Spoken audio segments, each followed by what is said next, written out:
should be good. You know, the Kool-Aid is going through mine. It was either this or cotton candy bang. Okay. Oh, that's not supposed to be there. Let's remove that. There we go. What's good, everybody? It's Thursday, June 10th, 2021.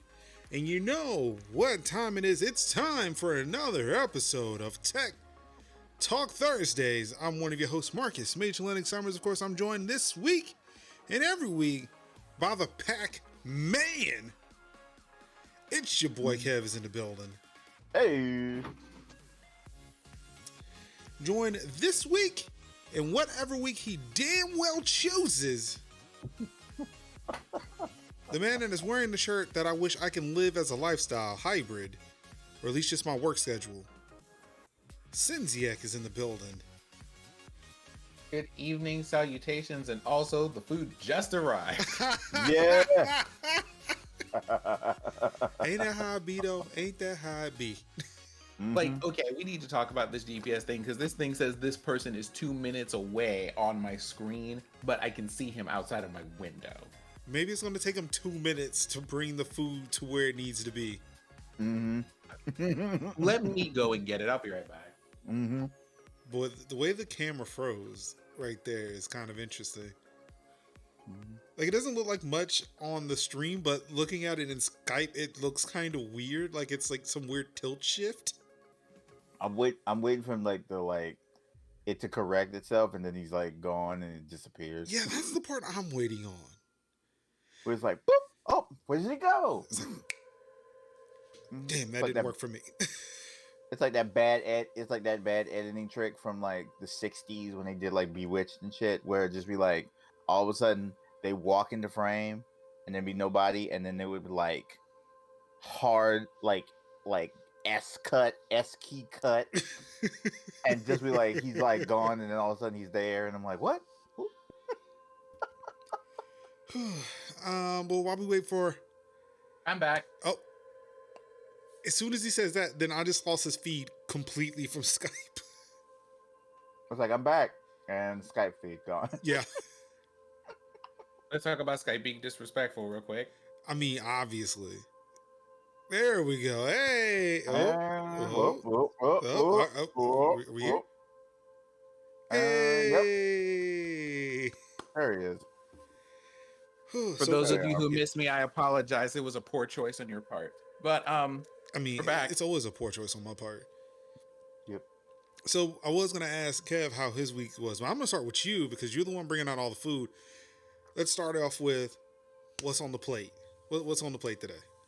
This week has been spicy. I'm gonna need y'all to chill out on this Pride Month. I want a break. There are 2 months that I demand a break. I would like them all year long, but February and June, leave me the hell alone. That's all we really want to say about that. Yeah, Pride was like, I'm like, today, this on Pride? In this land? On this land? It's like, this is supposed to be the land that the sun touches. What are y'all doing? What are you doing? Fucking it up.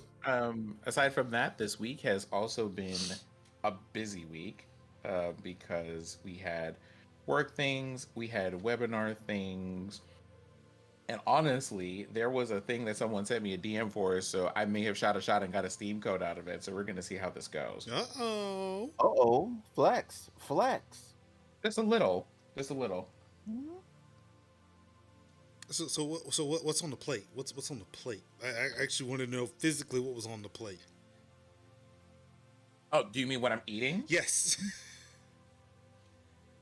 This is a little bit of tempura shrimp with spicy mayo. Oh. Fancy. I'm with it. We also got some chicken, but when don't I have that? So, I mean, of course, that's what they expect, right? Mm-hmm. We don't want to disappoint. Never want to disappoint. No. But also, we have a vacation coming up next week, but we'll talk about that at the end of the show. No. Right. Good. Kevika, Yes, sir. what's been going on with you this week? Preparing for my mom's birthday on Saturday. So looking been running around getting all the nice little birthday accoutrements. My mom has bought a few Queen is born in June t-shirts from Amazon and happy birthday mask, and probably try to throw together some form of maybe like a birthday photo shoot in the front yards, maybe in the back, where she can kind of like, take a few fit pictures for the gram, for Facebook, and just ultimately get some stuff done. E3 happened, so I'm probably going to be watching E3 in the middle on my phone in the midst of the weekend on the sly, because I was not expecting E3 to drop on the weekend, but okay. So Wait. back. It was Wait, a few. E3? Oh, is E3 happening this weekend? That's what Summer Games Fest was kicking off. That's what's Yeah. on our docket for this week. yeah. Oh So, wow! Like, is- I wasn't expecting that to happen this soon. It's one of those times where it's like when WWDC happens, that's when the fucking floodgates open up for me. Like Right. Google I/O is too early enough for me to be concerned. Yeah. I will look out for whatever Google has. Right. But when WWDC happens, I was like, oh wait, oh no, the conferences are coming. Prepare yourself. Mm-hmm. Call the war chiefs. Yeah, like I remember one year, like it was like back to back between Apple announcements, and then actually I think 1 week they all happened around the same time. And I'm like, this should not happen. This is not okay. Yeah. I'm literally sitting there looking like Ubi's on Saturday, and then Xbox is also gonna be on Saturday. So I'm gonna be like, how am I gonna I need to I'm trying to spend quality time, but I'm also trying not to be surprised. And The year they announced the Series X, I'm not the Series X, but the One X. The year they announced the One X, I was on a family photo shoot. yeah. So in between photos, I have my earbud in my ear, my phone was in my pocket, and I'm listening to the Microsoft press conference. I'm like, can y'all hurry up? Can y'all hurry up? Oh, you need me? All right, hurry up, take the photo. Okay, good. Okay. Whew. Scorpio engine. Okay. Sure. 4K. Got it. Yeah. Yeah, So that it's was not fucking nuts. Yeah, it's just gonna be a rough weekend for me, because it's a combination of bro, you have to spend time with your mama, and get Chinese food, and make sure she has all the presents and the balloons and all that kind of stuff, and then you got to find out whether or not what Ubisoft is going to create. Is there going to be a new Beyond Good and Evil trailer 2 coming out, or no? But luckily, the one thing that does matter is going to be on Tuesday, and I could just lose some sleep. I could just do a no huddle for Tuesday, and then be like, all right, let's see what Nintendo got, because that's really Nintendo's the one that truly matters, because that way I can see everybody lose their shit if there's a Switch Pro, or lose their shit because there's not a Switch Pro. I don't think there's gonna be a Switch Pro. Yeah, it's not gonna be a Switch Pro. But if it is, I don't think it is. But hey, that's one I don't mind being wrong with, because again, as I've said countless times on this podcast, I don't mind being wrong. No. I don't mind being wrong unless I know at least I know what the answer is. Yeah. There are things where it's no, I want to be the pessimist, because look, it's not gonna happen. Yeah. But if it does, hey, that's a bonus. It's great, fantastic. Right. At least people will be able to shut up about it. That's Yeah. all I'm caring about. Elden Ring. Finally, y'all got an announcement. Y'all seen shit. You got a date. Shut up. Thank you. Shut up. That was my whole thing. You know they're not going to. I know. I know. But I wish they would, though. Gamers be out here like, y'all late. We're gonna go back to Half-Life 3. Like when Jeff Keighley got excited about announcing Elden Ring, I said, "What, are we announcing Duke Nukem Forever? Is it finally coming out?" Yeah, but we'll be back on that Half-Life 3 chain, I bet. Yeah. So that was my week. Let's see. I've been in the office most of the week. Got to go back in tomorrow. Go pick up some things. Been preparing for an outing I have. I will also be out in the streets during Saturday's press conferences. I'm kind of bummed about that, but it's to spend time with my dad. Of course, Father's Day's coming up, and we got some stuff planned from this coming up weekend because things are kind of busy and booked next. But in preparation for that, I bought an adapter for my camera, so I can use my old lens, my old telephoto lens for my Canon T3. So that way I can go and take pictures of things far away with the new camera and see how that compares. So I'm really excited about all of that.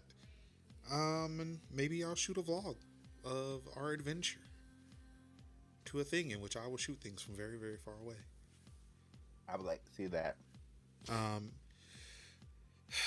Hopefully it'll be better than me trying to shoot something in my house where I cannot get lighting correct in any other part of this house, any other part of this floor, except for this spot right here.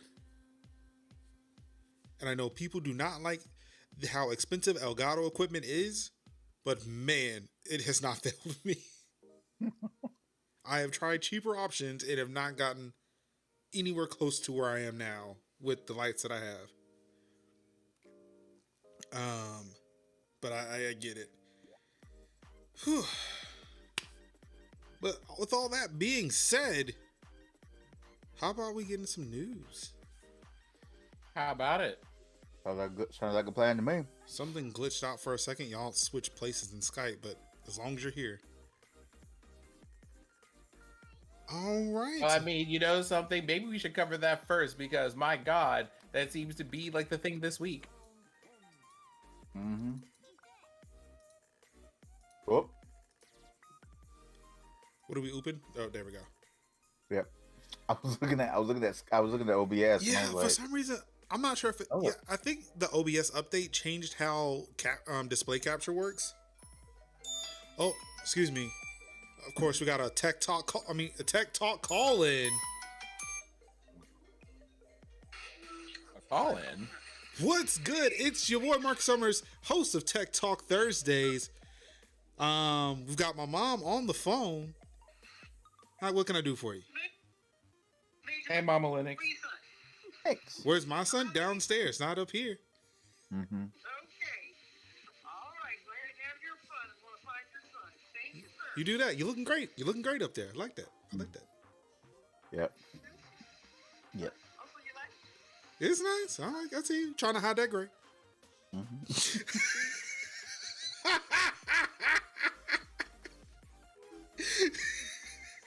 I was like, when day y'all gonna look up and it's gonna be it's your mom. I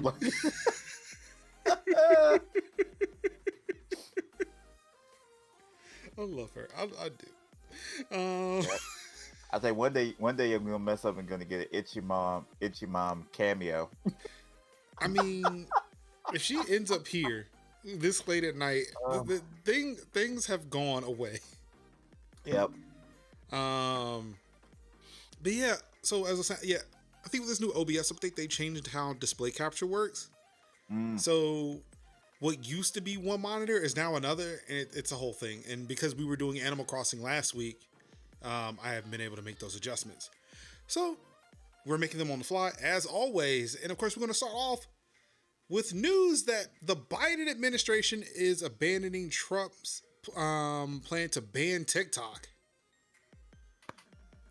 But he's calling for broader security review instead, which I hope includes them looking into TikTok's privacy policy. Now says that apps will collect face prints and voice prints. Ooh.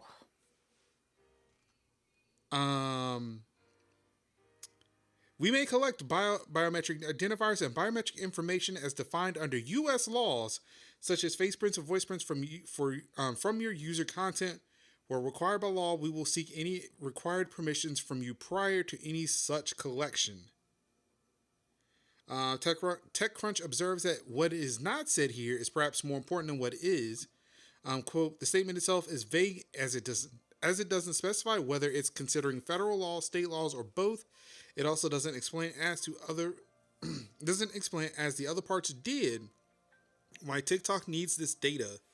It doesn't define the terms of face prints or voice prints, nor does it explain how it would go about seeking the required permissions from users, or if it would look to either state or federal laws to guide that process of gaining consent. Ooh, that's a I don't want that. Of course, that slowly curbed me from using the app for a little bit, and for now, my usage of TikTok has gone down. But I will open it up and see what people are posting. I'm saying, yep, that couldn't be me. Couldn't be me. Couldn't be me. Couldn't be me. Maybe the next thing I'll do is an Adult Swim meme thing, but not with my face on it. I mean, with your face on it, but maybe on another platform. Yeah. Oh, you know what? I could do that. But there's no, I mean, granted, Facebook has probably already been doing this too. Again, if we're gonna call out one, let's call them all out. Oh yeah. You act like any of us are Facebook fans around here. Bye. No, what I'm saying is them collecting facial data and voice data as well. I mean, you right. So, yeah. I mean, they got it anyway, but I'm not going to try to contribute more to it. Right. So yeah, maybe the Biden administration can look into that going forward. Agreed. Razer sets its sights on saving the 7 Seas with smart robots. What are you saving the 7 Seas from? Is there like a digital kraken roaming the seas? Are y'all gonna figure out what's in the Bermuda Triangle? Like, what's happening here? Like, are they gonna find the 13 treasures of rule and like fight the dark water with it? Like, wow, Kevin. I went there. Kevin. I embraced. How dare you? I embraced my full 90s kid on that one. I dislike you, sir, for that. Dislike me. That show was awesome. I dislike you because all it reminds me of is Heartbreak. We deserve better than we got from that show. Yeah, we needed more episodes. We definitely needed more episodes. I mean, they didn't even give us closure. They just said, okay, that's it. No more episodes. I'm like, at least give us a conclusion. The fuck? Yeah. They gave us like, hey, you found 7 treasures. That's enough. No more. Come on. Oh, just like what happened with the 7? Well, we were trying to get funding for that on Kickstarter, but we didn't make it the rest of the way through, so that's where we are now. Wait, so we're talking about Metal Gear Solid 5 at this point? No, talking about just some weird hole in the middle of the game. Yeah. Wow. No, you didn't do that. I was about to explain, and then I realized, oh, yeah. No, actually, it's oh. Why are y'all being so violent and disrespectful on main today? God, because that's on brand for us. What are you talking about? Yeah. What do you mean? Just because we were about here only a scant week ago chopping at each other with axes in Animal Crossing doesn't mean we have to be violent every week. Wait, no, sorry, excuse me, that was only Anka. We had nets. I had a net. Yeah. Oh, no, it was axes by the end of that episode. I still reserved that. It's still my net. I was giving money away. You sure did. And then they were just like, but we don't take money around here. So I'm going to take all of the money that you gave me and I'm going to plant. Hold on. Let me do the math here. 19 money trees. Wait, can you just do that? Yeah, you can take the money bags you have and plant them in the ground. I thought you could only do it with the ones that you find in the ground. What? Like, see, you can plant money trees pretty much anywhere. What? But it's like the gold one is like, yes, money tree. That's it. I'm opening up a bank on my island. You can take any amount of money up in increments of like any amount of increments you want, but apparently the best return is at 10,000. Right. And you just plant them in the ground, and then they grow up, and you can reap from them one time. Mm-hmm. Why are these cryptocurrency miners worried about crypto? They can just like mine money in Animal Crossing. Mm-hmm. Fuck the stock market. Elon doesn't play Animal Crossing, that's why. That's his problem, not mine. Mm-hmm. Well, yeah. So Razer has been announcing a collaboration with the nurturing company to get eco toilet paper brand Bambulu up and running. It was the first installment in a $50 million war chest to support and invest in environmental sustainability startups. Now, continuing with the Razer Green Fund initiative, in celebration of World Oceans Day on June 8th, Razer is set to announce a new partnership, this time with the marine waste cleaning company Clearbot. Clearbot is a Hong Kong-based startup that, with Razer's help, has now had the boost it needed to start getting the oceans cleaned up.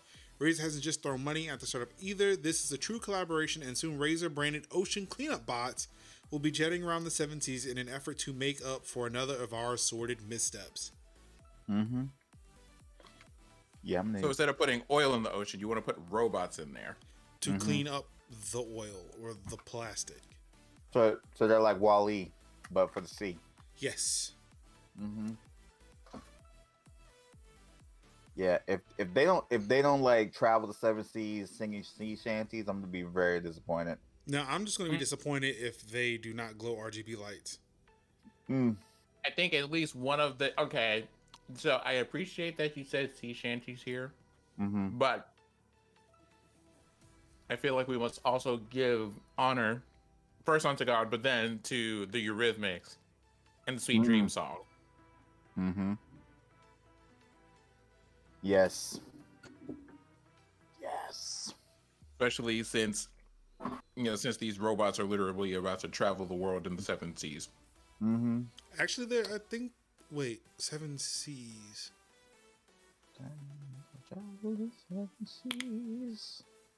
What are the seven seas again? I feel like I'm missing something. Atlantic, Pacific. So the seven seas are the oceans, right? Yeah.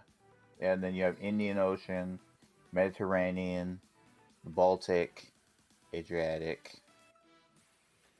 Okay, I'm missing one. So Arctic, North Atlantic, South Atlantic, North Pacific, South Pacific, Indian. Okay, so that's just oceans and North and South Atlantic and Pacific. But they're saying now, because this article came out actually a few months ago. But yeah, so apparently they added an ocean recently. The Southern Ocean. Referring to the Antarctic oceans. Right. So I guess now that if you add the if you add the Southern Ocean, you will technically have seven seas if you split up the Pacific and Atlantic Oceans. The seventh one that y'all were missing was the Gulf of Mexico. Oh yeah, Gulf of Mexico, yeah. Every time and also when I think about seas, I always think about blues from One Piece. Like East Blue, West Blue. I appreciate this. Yeah, there are three different. But also, can we just appreciate for a second on this here podcast? Mm-hmm. Come on, geography. We don't really do that here in the U.S. So for y'all to just be able to just go, hold on, I know it's these things. I'm only missing one. Yeah. Look, well, you got people who thought that Germany was a state. Listen, I love y'all. Look, Noah gets involved with this. Is what I'm saying. Apparently, in Greek literature, they had their own seven seas. Medieval European had seven seas, and then after the Europeans discovered everything, and I love how they put that in quotes too. After the Europeans discovered North America, they changed them again. So, yeah, there you go. Seven seas. Yeah. I'm. Excuse me. Go ahead. No, I'm just saying. Like, part of me is like humming We Are from One Piece. Karakero, yume wo taki asume. Sayashi mono takashi iyuku no sa.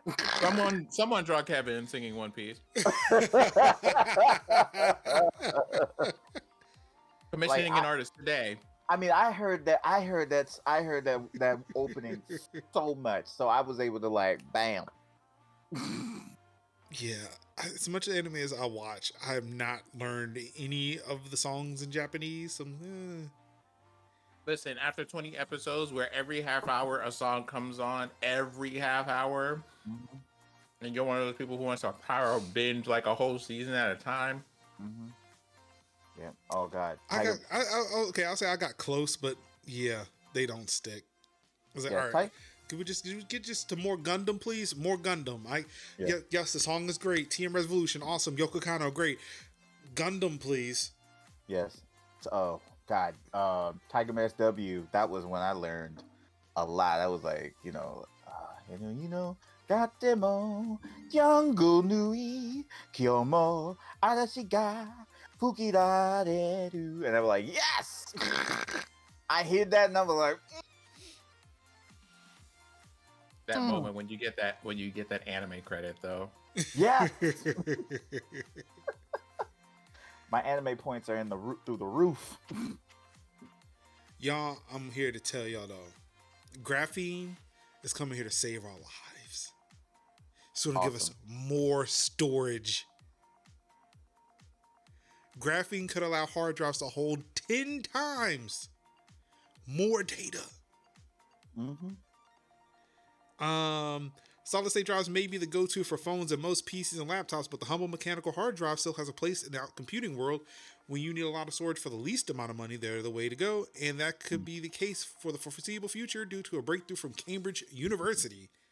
Using graphene, everyone's favorite wonder material, they replaced the carbon-based overcoat on several hard drives. The COC protects the platter, the part of the drive that holds your data from wear caused by its head and other factors. To build higher density drives, the manufacturers have decreased the space between the two components. Since the 1990s, the COC layer on most hard disk drives has slimmed down to 3 nanometers, leading to a current storage density of about 1 terabyte per square inch. The research team pushed beyond that limit by taking advantage of graphene's heat resistance. That aspect of the material allowed the team to leverage a separate emerging technology called heat-assisted magnetic recording, or HAMR. I like it. It enables a platter to hold even more data when it's heated. That's not something you could do with traditional COC. Together, the technologies may lead to hard disk drives with a storage density between 4 and 10 terabytes per square inch. But beyond allowing for drives with significantly more capacity, graphene hard disk drives promise to be more resilient as well. The researchers found a single layer of the material reduced corrosion by 2.5 times. It also reduced friction and wear better than other current state-of-the-art solutions. When it comes to hard drives, reliability is just as important as storage capacity, and what it is likely to get cloud operations like Google interested in the technology.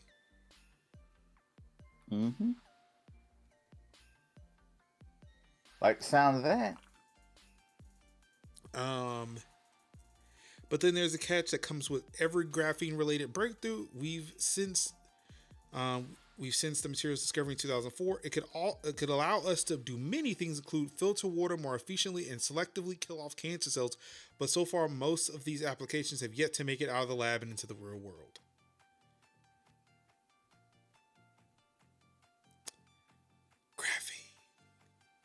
The future.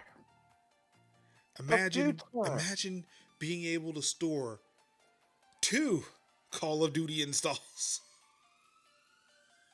Imagine being able to run Stardew Valley. Hold up now. Pump your brake. Wow. Pump your brake. You did not have to come for me like that.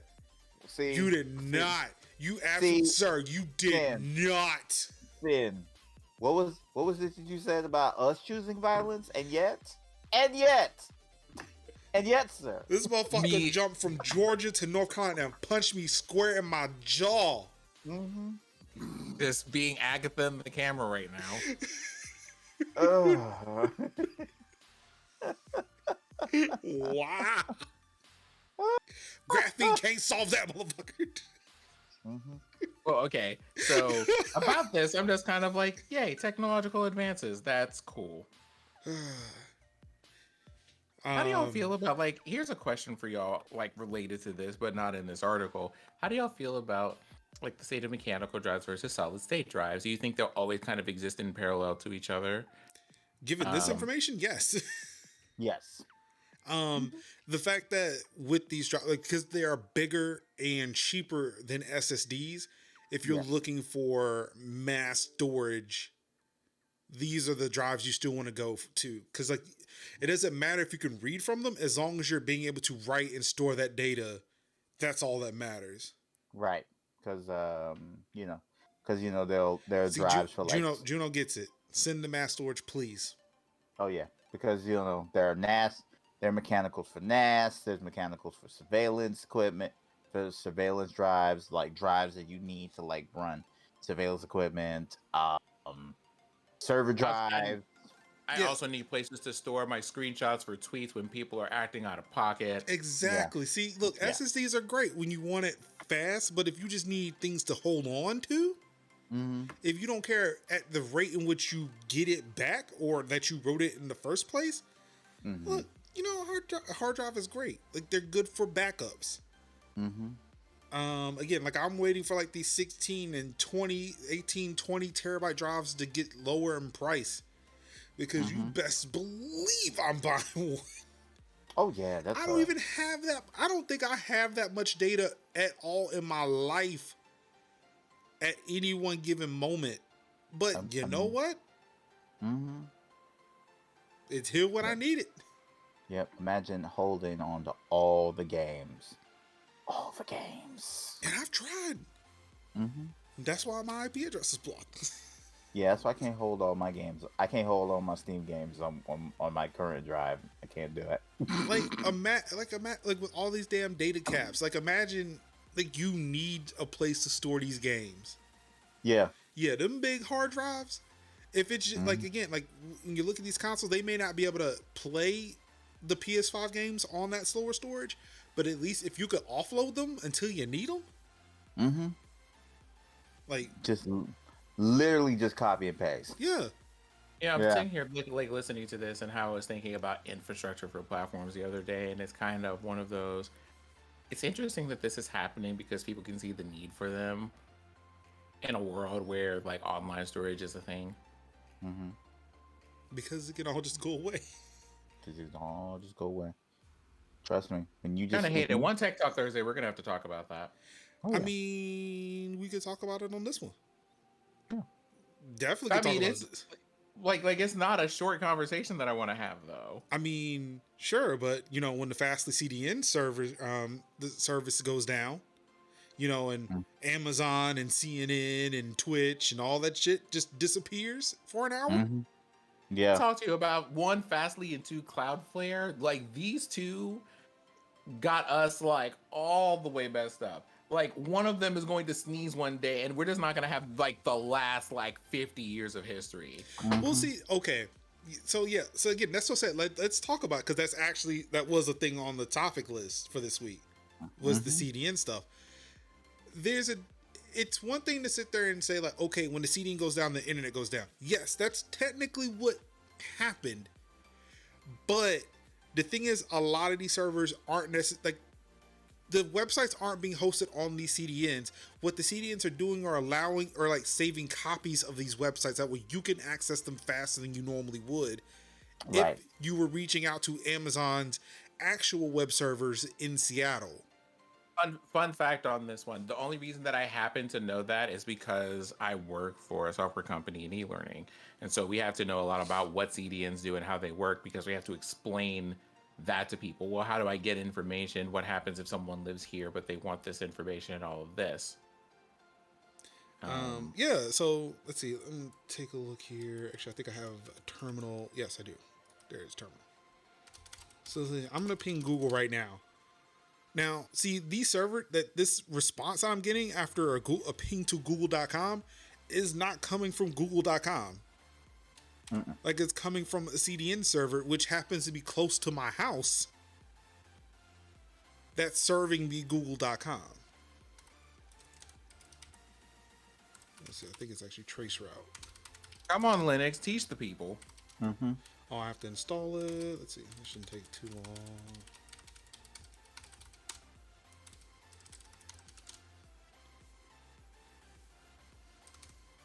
Oh, right. That's what it was called. I had to take a moment to try to remember all of these like commands that I used to remember offhand because I had to use them. Mm-hmm. Yeah, so like running this trace route, it's just like it's showing like, all right, which servers my ping would hit before it gets to whatever is responding to google.com. And you see like it's taking milliseconds to get responses back. If it was traveling to Google, it would take way longer than this would say. So whatever google.com I'm hitting, it's somewhere close to my house and not in Palo Alto or Mountain View. Google's in Mountain View. I decided to run a trace through just to see what happens. On Windows, by the way, if you go to your run command, that you would put it like command there, and then you would have trace RT. Is how you type Windows. that in, Yeah, and then Windows. you type in whatever the site is. Yeah, Windows truncates it to trace RT, and I could never remember which one is which. Oh, Uncle was trying to join. Uncle, if you're around, if you're there, if you can hear us, we miss you. I could be out here like I'm gonna take an international flight, but I'll call y'all from the phone if I can. Mm-hmm. You want to enjoy a flight, sit down and relax. Traveling is stressful. Mm-hmm. Come back when you can. I was present at a former very big phone manufacturer when they had a global outage caused by someone tripping over a data cable in a data center. Watching the major sites all drop this past week gave me flashbacks for whomever is the support team at Fastly. Oh, I got you on that too. We'll get to that. Let's just get into it. Cool. Mm-hmm. All right, cool. Yeah, so we know what happened. We know what happened at Fastly. And apparently a single customer had the specific enough configuration to trip a bug that was released into Fastly CDN to cause everybody else to go down. It's like if you plug in. It's like if you try to run your toaster and microwave at the same time, and you trip a breaker, and then everybody's power goes off. That's kind of what that was. That's kind of what that was. It's like they found the fucking exhaust port on the Death Star by accident. They just accidentally dropped a screwdriver down there. Yeah. Oh shit. That's not gonna break anything, is it?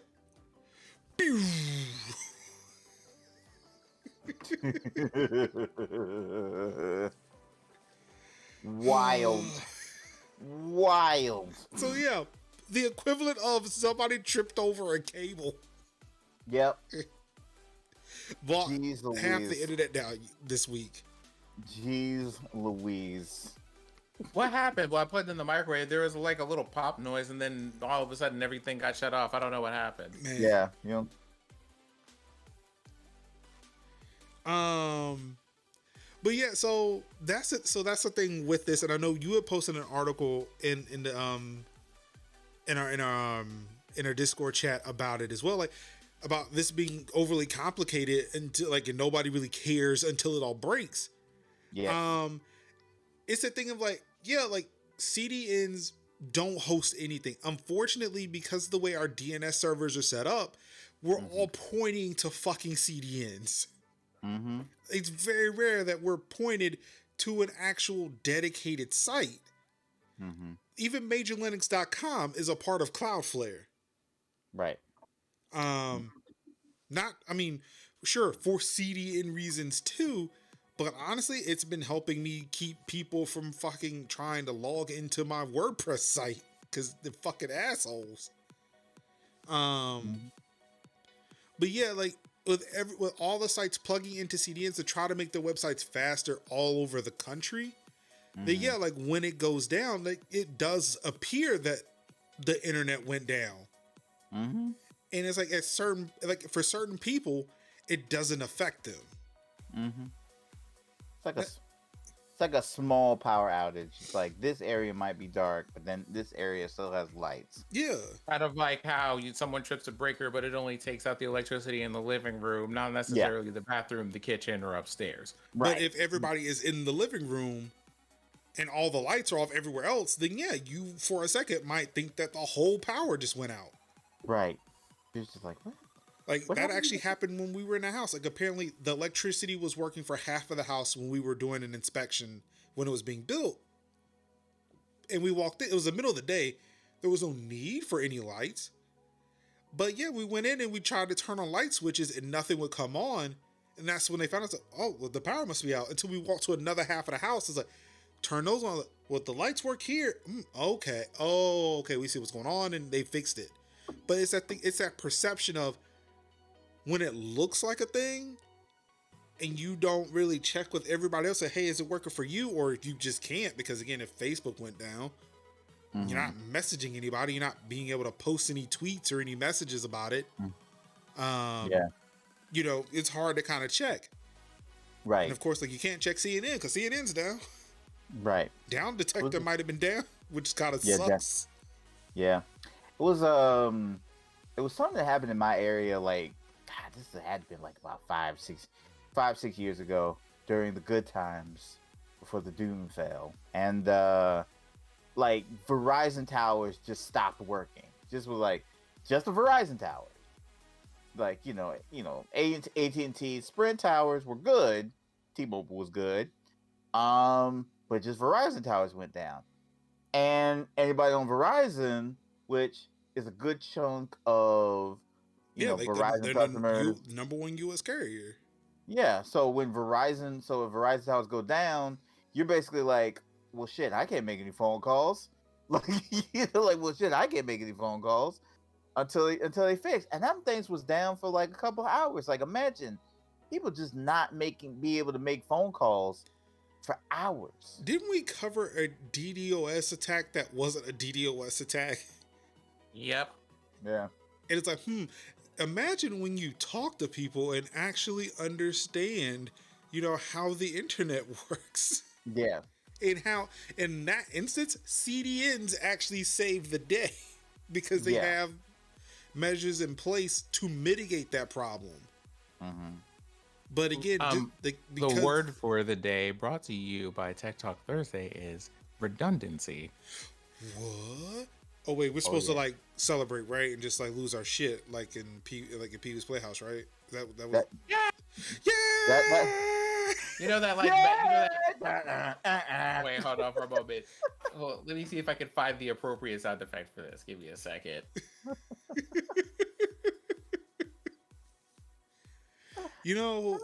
Speaking of updates, I didn't include it, but Stream Deck had an update, and they've got a plug-in store where you can buy. I need to look through that to see if I could actually, configure a proper soundboard to use.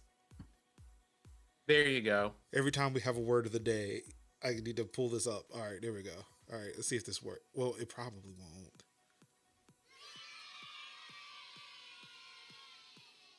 I don't know if that came through on stream, but there we go. Yeah, I'm gonna see if I can work on that and get that set up. But yeah, redundancy. Also, I would like to say communication, if you can. VPNs also. Use something like Cloudflare's DNS servers 1.1.1 or Google's at 8.8.8 or 1.1.1.1. That's 4 ones, right? And Google's 8.8.8.8 and 8.8.4.4. If you're looking for ways around. Yeah, that's what I had to do when Monster Hunter was acting up and I was trying to do hub hunts. And it was like, I can't get, I'm having issues. 1.1.1, boom. Back, Mm-hmm. I was back to I was back to slapping Tailstra around. No time flat. Shoot, Nagakuga didn't know what hit him. I got my pothole set up, feeding in DNSs from multiple places. Mm. I ain't got time to wait. Mm-mm. Also, I just don't want my ISP to know where the fuck I'm going. Mm-hmm.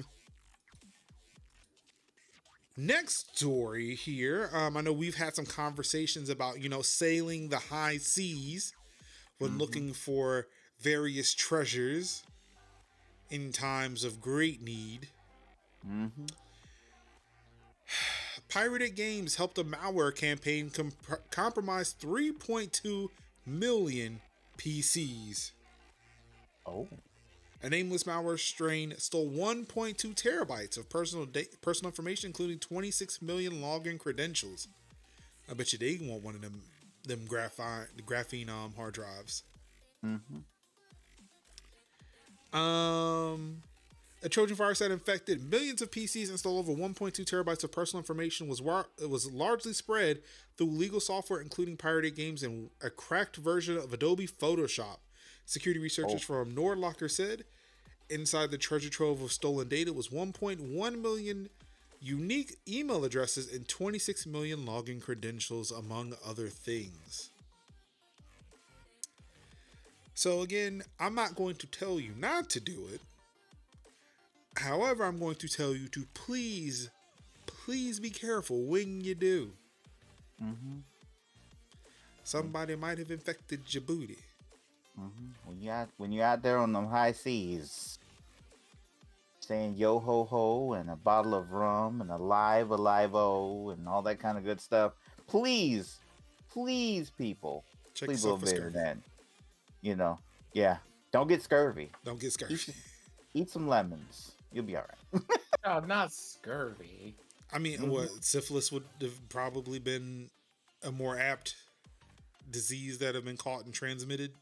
Yeah, you can't eat lemons to get rid of scurvy. I mean, syphilis. Gonna take more than vitamin C. You tried to take what didn't belong to you, and you caught something nasty. Yep.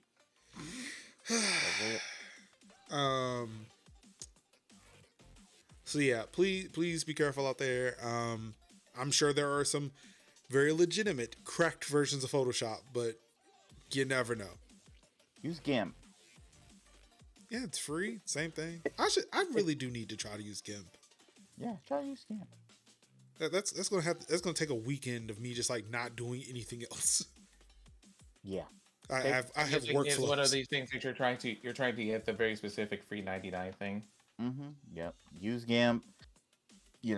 Take a weekend, just watch a whole bunch of YouTube tutorials like I did, and fiddle around with GIMP.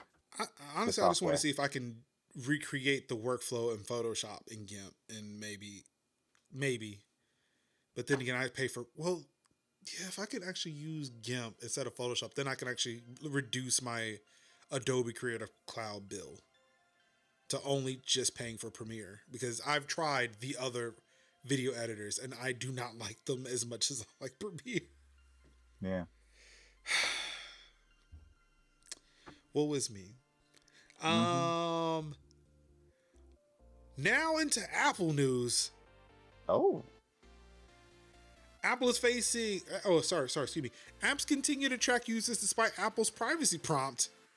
Because, yes, that prompt looked more like a fucking suggestion than an actual thing that will keep people from tracking you. Mm-hmm. Be like, I mean, we may not track you. According to Eric Seufert, a marketing strategy consultant, many apps are using workaround methods to identify users who do not consent to being tracked, meaning that the amount of data being collected from many users is de facto unchanged. Quote, anyone opting out of tracking right now is basically having the same level of data collected as they were before. Apple hasn't actually deterred the behavior that they have called out as being so reprehensible, so they are kind of complicit in it happening, Seifert explained. Let's see, according to an email seen by Financial Times, one app vendor told its clients that it had managed to continue collecting data on over 95% of its iOS users using device and network information such as IP addresses to determine user identities. The secretive technique known as fingerprinting is banned by Apple, which insists that developers may not derive data from a device for the purpose of uniquely identifying it. So, is Apple, you know, it's really close. Is Apple's app tracking transparency feature, is it, do you think that's more of a marketing tool than it is an actual thing that's protecting users from being tracked on their iOS devices? Marketing tool. Be like, hey, it's kind of looking like that. It's kind of like, hey, we could totally do it. Like, if you find us, we could totally do it if we let you opt out. Opt into it, but yeah, but you can find it. Totally is. Yeah, sounds like marketing to me. Yeah, like they say in this article, because this article came out like the morning of WWDC or the start of WWDC. So they're saying that maybe Apple will cover it in the keynote. Yeah, I don't think they really did. They kept talking about privacy. They announced new privacy related things, but boy, they did not say anything about because they were like this. Granted, that opening keynote was to kind of show, hey, this is what iOS 15 and all the other stuff will do, and a little bit of stuff for developers. And who knows, maybe they had some side chats with developers that, look, y'all need to fucking stop. Stop it. You're making us look bad. Yeah. God. In other Apple news, Apple pays out millions in compensation to student after iPhone repair facility shared her explicit personal images online. The student has sent her iPhone to Apple to get repaired. The invasion of privacy ultimately took place at a repair center in California run by Pegatron, an Apple contractor. The Telegraph reports Apple paid out millions in settlement compensation.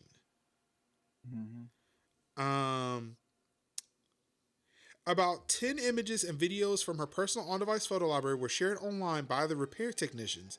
The lawsuit was suing Apple for invasion of privacy and infliction of emotional distress. The employees involved were fired. While it was being fixed, the two technicians posted 10 photos of her in various stages of undress and a sex video from her Facebook account in a way that suggested she had uploaded them herself. The images were only removed after friends informed her that they had been posted. So not only were they just looking, they just decided to open up her Facebook account and just post the shit. Super gross. This is that kind of stuff that you go to like the tech squad at Best Buy and fight them about. Why would you be doing this at the Apple store? Gross. So how's disgusting? That right to repair thing going? Because yeah. I'd rather fix my shit at home. So you're just like, either if I'm gonna fix that at home, I'm just gonna go ahead and get a new one. I don't have time for this. Yeah, I'm good. You know what? Yeah. He's like, damn, screen's cracked. I guess I gotta go buy a new one. Yeah, I would. Fuck that. I mean, yeah. Don't up and punch your phone. Like Don't do that. Don't do that. Don't try to Falcon punch your phone, man. That Gorilla Glass. That ain't happening. It's great. Actually, I think this is ceramic. It's ceramic glass. Yes, that ceramic glass joint. What is that? Do they say that ceramic shield? Yeah, that ceramic shield sounds like some shit in like Marvel or something like that. Launch the ceramic shield. Motherfucker made out of damn adamantium and vibranium and shit. I really like how you literally Falcon punched your phone. And your phone was like, not today, man. Just absorbed the blow and just shot it back out me like damn Black Panther suit. Yeah, like release. launch a at car and boot. like just randomly, I'm making a phone call and just decides to release right there. Boom. I love it. But Okay, I'm sorry. But yeah, this the type of behavior that happens at like possibly a seedy ass mall kiosk repair shop in the middle of the mall, not like a certified Apple repair place. Like that is some shitty shit right there, cuz you would think, like, you know, I'm always of the mindset that people's data is sacrosanct. You know, people have the right to privacy on their phone. I myself would not have particular type of pictures or pictures of things out there because you never know what could get out there. But when you take your phone and your device to a shop that is specifically certified by Apple, you have a level of privacy that people shouldn't just be all up in your picture, all up on your photo reel, you know, fiddling with your pictures. And I'm like, that's not cool. No, see, this is at a point where if it's not a 1-day repair, I hope I have Apple Care on it, because at this point, no, just replace the device. Right. Replace it now. Let me import this data, and I want to watch you delete that phone. Right. Right now. Right. Jeez. Luckily, I've only had to have one device replaced, and that was my iPad. Like, just, man, was it? I don't even think it was a month. I don't think I owned that iPad for a month before I had that thing replaced, because I accidentally spilled water on my backpack, and it got in there. But yeah, like that day, I was lucky that they had one in store. So nope, just switch it out, got the new one, and walked out. I don't need you to send a repair. Destroy it. But sorry, there's nothing. Destroy it. Destroy it. Put it in sulfuric acid, and I want to watch you do it. Don't you have that robot that dismantles things? You use that. Bring out, was it Dolly? Bring out Dolly. I want to see you bring out Dolly and destroy this iPad in front of me. I know you got her back though. I see. So yeah. That ain't great. I would say don't put, but no, it's your device. You do whatever the fuck you want to with it. Understand the consequences with that too. But we're here to advise you, though. Yeah, don't do that. Right. Don't put your shit there. It's your phone. Do what you want, but maybe not. Yeah, maybe not. All right, so I put this up here. I only put one story up here for WWDC. Just the main one. Majority of people only care about iOS 15. Now, we can go through all the stuff I have, or we can say that WWDC happened. I can give you some highlights and point to a YouTube video that I did. I vote the second option. Okay. So Apple had their WWDC keynote Monday. They talked about a whole bunch of things: iOS 15, iPadOS 15, new tvOS, macOS, all the shit. Let's see, FaceTime stuff. They're bringing FaceTime to web and Android. So now you can send a link to a friend, and they can join in FaceTime calls through a browser. They're also doing watch parties through FaceTime. So there's that. Some stuff for messaging, all this, blah, blah, blah, blah. Still no Mac equivalent type things for iPads, which kind of sucks, especially when they sell you a keyboard and a mouse. I am still bitter about that, but whatever. What the fuck ever. I'm not bitter. I'm not. On the macOS side, though, they are bringing some new features. Most of it actually going to show up on M1 Macs only, so Intel people will be left out in the cold. They're doing AirPlay 2 Macs now, which is pretty cool. Also, they have universal control, which allows you to move your mouse cursor from a Mac to an iPad, or to a Mac from a Mac to another Mac. Ooh. I am the most excited about that feature. And just for that alone, I am almost willing to forgive them for not making iPadOS more like a Mac. It's whatever. Mm-hmm. I will take that as a consolation prize. But all that being said, yes, there's a lot of stuff that came out in the keynote. Of course, there are people still posting blogs. Also, I do not know why Android bloggers are so fucking salty as shit when Apple gets a fucking Android feature 3 years later, like it doesn't take somebody to fucking say, oh man, that feature's cool, and then actually develop the fucking feature. Right. Calm your fucking tits. Jeez. Let people like things. Exactly.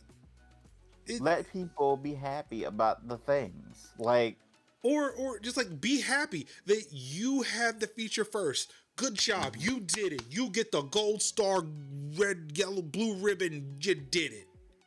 right. But oh my God.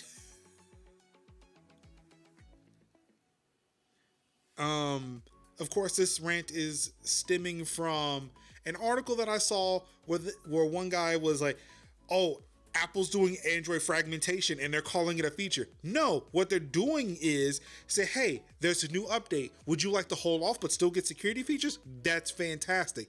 You know, like every fucking operating system that exists except for Android. Mm-hmm. Except for Android. And the only reason why Android is fucking fragmented is because phones only get updates for 2, maybe 3 years. But when you check how far back, you know, the newest OS works for the oldest phone, the oldest phone that's getting iPhone, the iOS 15 is from 6 years ago. Mm-hmm. The oldest phone that's getting Android 12 is 3 years old. Yep. Exactly. So, yeah. Again, this is not me being Apple fanboy, just like saying, like, you know, suck at Android. But it's that thing of like, Mind your business. thank you.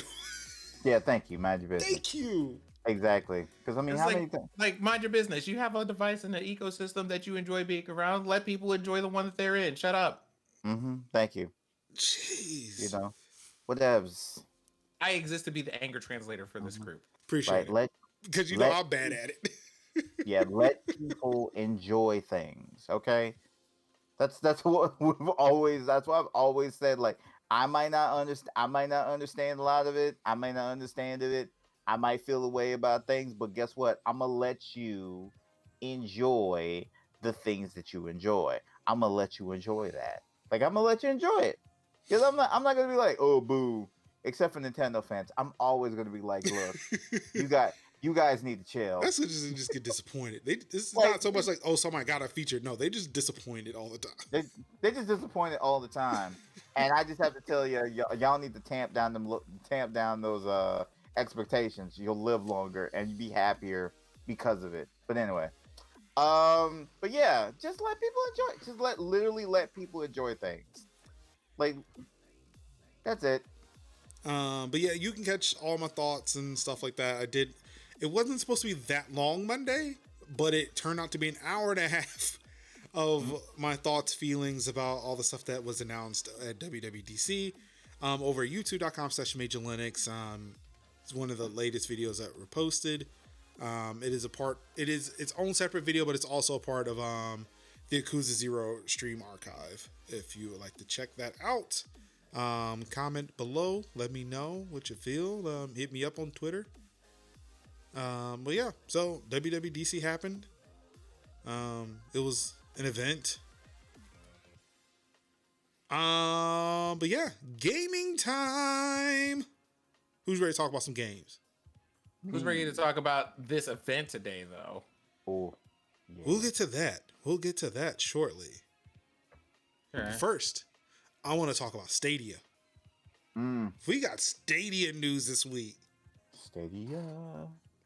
Stadia finally adds Chromecast with Google TV support this month. You know, the latest Chromecast. Yeah. You know, I'm both sitting here. That's like, I don't know if I'm supposed to be excited about this or not. I mean, not really. No. Okay, cool. I'm gonna sip my water. Mm-hmm. AT&T will offer 6 months of Google Stadia with cloud gaming, or Google Stadia cloud gaming to 5G and fiber customers. Because you're gonna need that. You're gonna need that fiber. Yeah, I need to check and see if I'm eligible for that too. Yeah. For fiber. If you're trying to get them good crisp frames and whatnot, and that low latency, yeah, that fiber's gonna be. I mean, and then too, like I said, like Stadia is actually a pretty good platform. Like of all the remote, like all the cloud streaming tech that I've tried, Stadia's by far is the best. Just by the amount of devices I could access it. Luna is not that far behind, but I need to try Luna on, because I think they have an iOS version, if I'm not mistaken. I think everything's running through the browser. xCloud on the browser is not great. Oh, I think there's some Xbox streaming, there's some Xbox stuff too, but yeah, just put that out there. I am not a big fan of playing xCloud on my iPad. I do not like it at all. And actually, you know what? I wonder if I actually updated my router to Wi-Fi 6. Would it be better? I should try you know what? I think that's what I'm going to do. I'm going to try to find some time this weekend to plug my iPad into my wired network and see if getting gigabit will actually fix the problem, because I'm playing it over wireless. I should try that. Oh. Anywho, Google Stadia is also coming to the NVIDIA Shield TV. So you'll be able to play Android games. You'll be able to play NVIDIA Shield games through GeForce Now. And now you can play Chromecast game or Google Stadia games. Now, if only I can be convinced to actually do anything with that. Because I have a Shield TV. I should probably do something with that. But yeah, I haven't done it. So yeah, that's the Stadia roundup. They're pushing out to more devices, trying to get more hands, trying to get Stadia into more hands and more homes. But do you think it's going to work?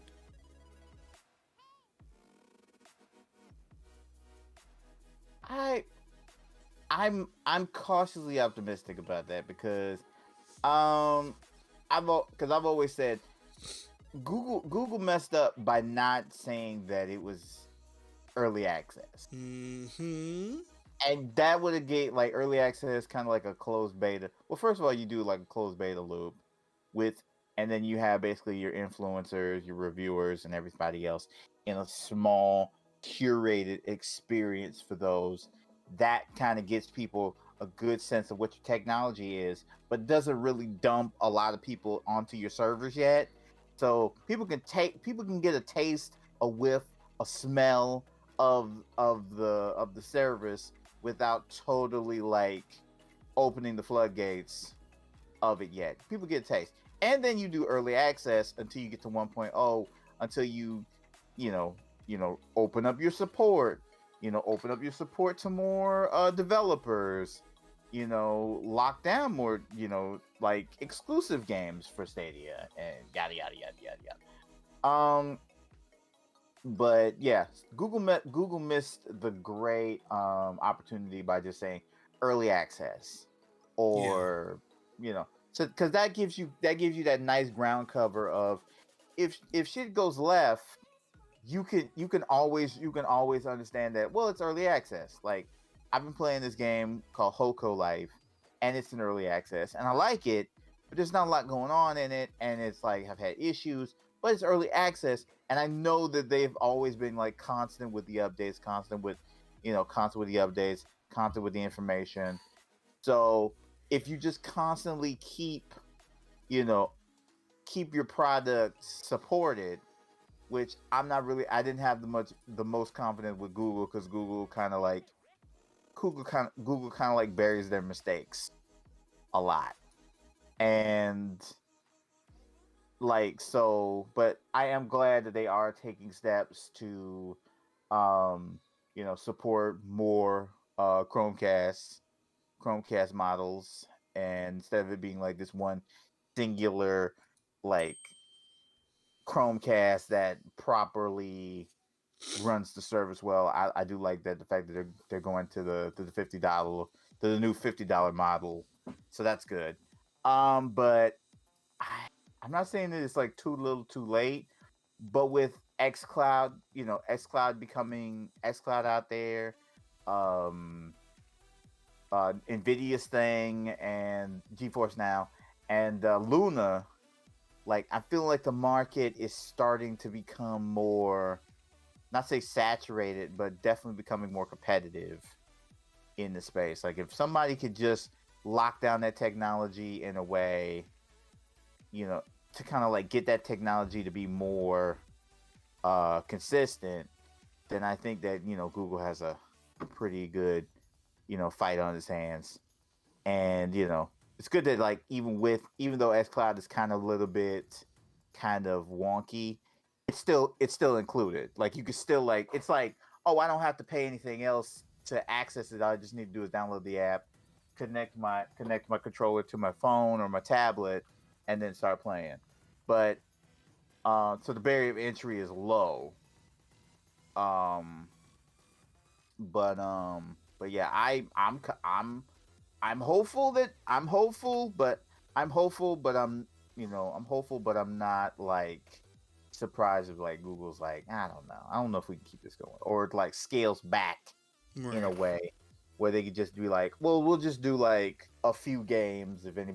We'll open it up to some developers if they want to like make a Stadia version, or no. I mean, that's currently their case. It's not like they're developing anything themselves. No, they're not. Be like, hey, you can totally make a Stadia version of your game, and we'll kick you a couple of dollars to do it. And they'll be like, I don't know. So then it'll be up to developers to be like, I don't know. You'll definitely get a lot of indies though through Stadia, but you're not gonna get like big AAAs. Some AAAs might, but others might be like, I think we're good with the old download model. Ruin says when Google got rid of their studios, I already knew where it was going, waiting for that announcement that's closing down. I don't think it's going to close down. No, I don't think it's going to close back down. I think it'll scale back. And what I'm waiting for them to do, because again, right, of all of them of all of the streaming services, Stadia's to me is the strongest from a technical aspect. What I expect them to do is to license that technology. Makes sense. I don't think the Stadia is going to be a platform. I think things are just going to be powered by Stadia. Right. Like it's going to enable games that aren't necessarily being played on xCloud to be played on other platforms. Like, hey, if you have an Android TV, you can get access to this service. This is where, like, I imagine Ubisoft especially taking advantage of this. Because like they were the first ones. They were the first ones with Project Stream. Ubisoft will be the first ones. Yes, our stuff is powered by Stadia. We have our cloud versions through Uplay Plus, or whatever they're calling it, U Plus. I don't know what the Ubisoft Plus, whatever. Yeah. Yeah, that I feel like that's what they're going to do. They're like EA's already with Xbox. So you're probably going to get most of their stuff through xCloud. But yeah, Ubisoft may come through Google Stadia. I'd be surprised. Like I'd imagine like Activision going through Google Stadia. Like they're going to want to have their own. Their companies are going to want to have their own. And Google stepping down, not having Stadia as the platform, then sure, you can license our tech. You can power your stuff through our stuff. It's like just putting GCP in their data centers. It's like, here you go, dedicated GCP servers to run your games on your own server, or like on like in your platform or whatever.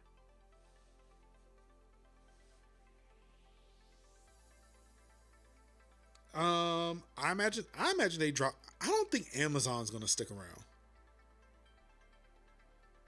I don't think Amazon will stick around. I think Google's will stick around. They'll do licensing. Amazon Luna will go away. Mm-hmm. Yeah, like I've tried Luna. I've tried them all. Like I think when I got invited to the Luna beta, which I'm not gonna, be petty, but I was in there before, Cypher Tier, I Am Brandon, all them influencers. I was in there before them. But we ain't gonna talk about that. I actually have videos posted before they became partnered influencers with them.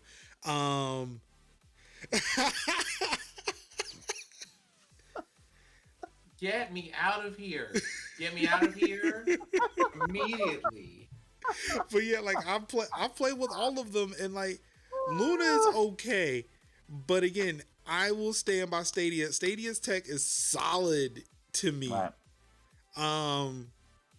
I've not really been able to try xCloud like that because I've always tried it on mobile. But again, I'm not sure if you were here earlier when I said that I actually want to plug my iPad into my wired connection and see if that fixes the xCloud issue I'm having. Because I imagine it's looking for faster than what I have on wireless, which isn't slow. But again, I want to eliminate my wireless connection as the issue. What's going on? I could welcome. Falling asleep. That seems on brand for you. Getting off of a plane and walking to a sleep Anka was definitely a thing from last week. Mm-hmm. Yeah, it's the thing. Like for me, I don't think Google is going to keep Stadia as like its own cloud console. But yeah, I'd see them licensing that tech to other publishers and developers to have a cloud version of their game that they can play at like wherever. But speaking of cloud platforms, and who else has one? Microsoft. They did a kind of a pre-E3 thing today, or like early this morning, where Phil Spencer talked with Satya Nadella about what Microsoft's plans are for gaming. Apparently, they are all in on gaming. Just in case you were really concerned about it. I'm glad Anka's here. Because, I remember a time before when Satya wanted to get rid of Xbox. If I'm not mistaken, he wanted to cut the Xbox division when he first started. So I'm glad Xbox has done something to change his mind because he's all in now. Right. Was that kind of like around about the Don Matrick? Yeah. Yeah. Yeah, I want to say it was like during a downtime when he was like, yeah, I want to cut it. Yeah, he was down bad. It was kind of like, and then Phil Spencer came in and it was like, fuck all what Don said. We're going full in the game. All the games. I like this guy. I like him. He's got moxie. He's got moxie. He's got spunk. It's amazing. Give that guy a raise in the presidency. It's amazing what happens, when you put the right people in charge. Oh yeah. Phil saved us. He really did. He really did. He did. Phil looked like a divorced dad getting ready for his like dad band, like go on tour with his dad rock band. And I love it. Anka's reading ahead. First up, Microsoft said it's working on putting Xbox in TVs. The company's working with TV manufacturers to embed the Xbox experience directly into internet-connected televisions with no extra hardware required except a controller. Now, we've seen things like this before. I want to say the Xbox Game Pass or like their streaming service is already in Samsung TVs. If not that they were the first manufacturers to plan that. But I imagine it's going to be similar to what we should have been seeing from Stadia. Yeah. The obvious target with all these Android TVs. Yes. All of them. Yes. All of them. I could just connect to my controller. Yeah, exactly. Through Bluetooth. It's going to be simple. Like my Samsung TV here, which does not have Game Pass, but yeah, like I can attach Bluetooth peripherals to it and then do whatever. There's no need for me to do it because there's no gaming stuff on here, but that's a thing. Yeah, imagine like spending like like a $70 investment. No, or like Anka, this isn't what this Anka. Anka, no. No, Anka. Anka, no. Anka, Why? no. Anka, please. Not a disk drive. Anka, this is Game Pass, the streaming stuff. Anka, no. Anka, please stop. Please, I beg you. Do you not see my hurt? See my pain? Do you not see my pain, my hurt, my anguish? Related Xbox said it's building its own streaming devices for cloud gaming to reach gamers on any TV or monitor without the need for a console at all. Microsoft did not detail these devices, but it sounds like a Chromecast style dongle could be on the card. So again, we're not hearing things that we haven't heard before, but it seems like they're officially stating these things. Granted, we knew that they were going to put Game Pass or like xCloud on TVs. That was like we knew. I know it was rumored that they were talking like a dongle, like a Fire TV stick, Roku stick, or whatever. But now that they are saying the words out loud. No, you know I wouldn't. Anka, stop. I would not buy. I would not mind buying an Xbox stick. You know, No. slap it with a nice controller with it, and then still have some of the it have the Xbox interface in it, like a scaled down, muted version of the Xbox interface, but with more of the streaming. And then it'd be like, but then you'd also have like your apps, like your Crunchyroll, your HBO Max, your Hulu, your Netflix, your YouTube. So it'd basically be like it would come with a controller and like a remote, and I would like that, and like the dongle. I would definitely buy that. I would certainly buy that. With a smart TV with Xbox for 4,000. What are you talking about? I have a smart TV here. It didn't cost that damn much. Actually, like that 55 in Xbox, that's about as much as I would have paid if I bought this TV and an Xbox Series X at the same time. Like unless we're getting like an 85 inch UHD. That's exactly what Anka's doing. Like, ain't no way a smart TV costs that damn much. That's an 8K television right there. Exactly. You cannot tell me 4,000. That's 8K. I think Anka is slowly telling us that she's actually just trying to switch over to PlayStation with the 8K graphics. Yeah, Anka, like you can get I have a 58-inch smart Samsung OLED. I don't know if it's OLED, but yeah, I got this TV for like about $600. Yeah, like it's nice. It's 4K. It's great, but I got it for $600. So I don't know what TV I could buy for about $4,000. Shit, the family 1080p television is like was like $350 at the time. Wow! If you ain't rocking a 96-inch 8K TV, are you really a gamer? No. Apparently not. You know what? No. Fine. I'll just age out of that category. Thank you. Yeah, I'd be like, give me my Candy Crush, give me my best scene. That's fine. I'll play Doodle Jump. It's great.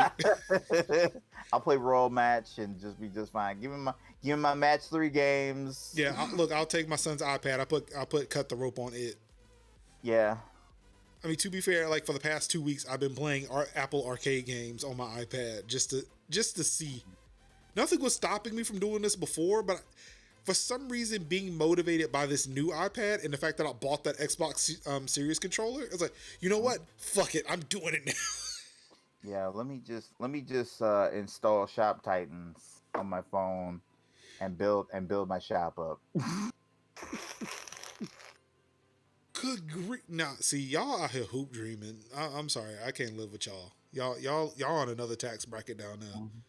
Yeah, that sound like one of them like foldable televisions. Yeah, with it. Yeah, see through 60,000. See through. Hold on. Let me roll up the television. As he also announced, is that in the next weeks, cloud gaming on a browser will open to all Xbox Game Pass Ultimate members. Edge, Chrome, and Safari are the browsers set to be supported. And Microsoft said that it's in the final stages of updating its data centers around the world with Xbox Series X. So finally, this means gamers will see faster load times, improved frame rates, and experience Xbox Series XS optimized games. So, we may not need that console. I'm just waiting for like a dedicated app instead of having to play this in a browser on PC. Right. That's really what I want. Like, I heard about a dedicated app. I heard that Xbox was working on the dedicated xCloud app for PCs, but again, hard to say what is going to happen until Saturday.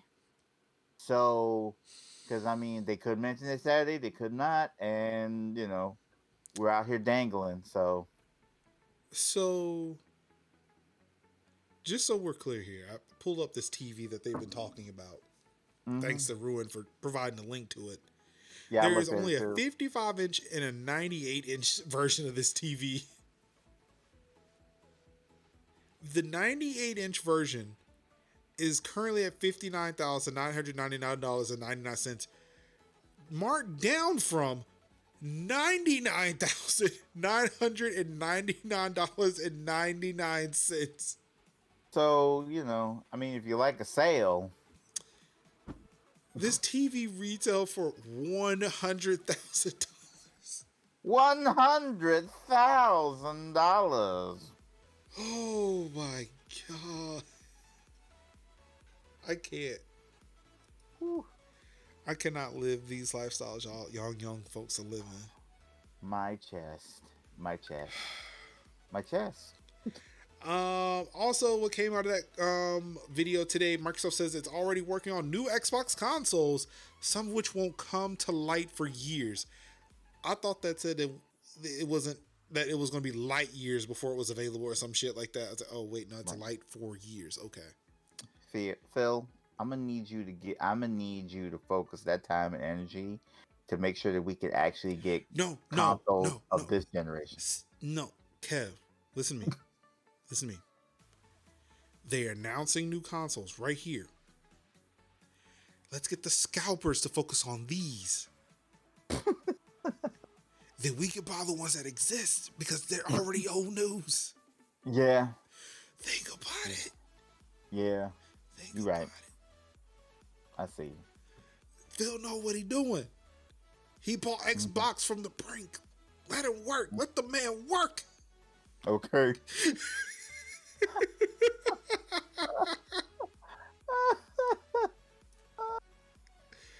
This man.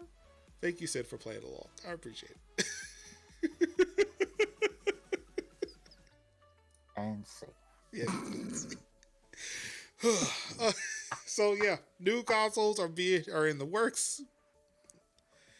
Maybe we'll find out about them. Maybe we won't. But just know that apparently consoles aren't dead yet. That's good to know. Xbox Phil Spencer issues thinly veiled dig at Sony's PC strategy. What? Let's see if you can catch what No, the dig no, was. no. Wait. Okay. I got a fundamental question to ask before this. Go on. For the love of God, don't y'all make enough money? Why are y'all so bored that this is all y'all have to do? Because they can, Sid. Y'all have too much money to be wasting time. Like the time that you spent throwing shade, you could have been using to make yourself probably more money than you'll ever need to have in 3 lifetimes. It's a it's a victory lap for Bethesda. Right. Listen, when I tell you, wouldn't removing bugs from Fallout be more of a victory lap? Look, that's Bethesda's problem, not Microsoft's. Listen, as somebody who's watched copious amount of episodes of Billions will tell you, is that rich people will literally just say, look, I have no other rival but this other rich man, and I'm going to tell him where the fuck he can go, and I'm gonna poke at his strategy. It's just like, it's literally like, yo, you're rich, I'm rich. We have more money than God. Let's go ahead. But still, we have to poke each other. You bought that painting I wanted. Oh yeah, I bought that artist. You who painted that? He's gonna make me 3 paintings. How about that? All right, so here's the quote. Here's the quote Yeah. in full. Quote, across the Xbox ecosystem, we're now reaching hundreds of millions of people every month, and our total addressable market is going to grow while others are relatively static. As the Xbox ecosystem grows in both content and total size, it becomes more valuable to both players and our partners. So right now, we're the only platform shipping games on console, PC, and cloud simultaneously. Others bring console games to PC years later, not only making people buy their hardware up front, but then charging them a second time to play on PC. And of course, all our games are in our subscription service day one, full cross-platform included. End quote. Spencer doesn't name Sony in his comments, but it's clear which company he's talking about here. He said, Don't worry about what I think. Why don't you ask him? see, look, when I tweeted something, he said what he said. He said it with his whole chest. His whole He chest. said that. His whole chest. He said, Sony got y'all out here buying consoles to play that shit. And, oh, you want to play it again on PC? Motherfucker, buy that motherfucking game on PC again, too. You want to play Horizon Zero Dawn on PC? Well, guess we should have played it on console. Guess not. Now, oh, you did? Oh, great. Buy it again on Steam. That's what I'm gonna do again. Doing what Days Gone. Did it with David Cage games.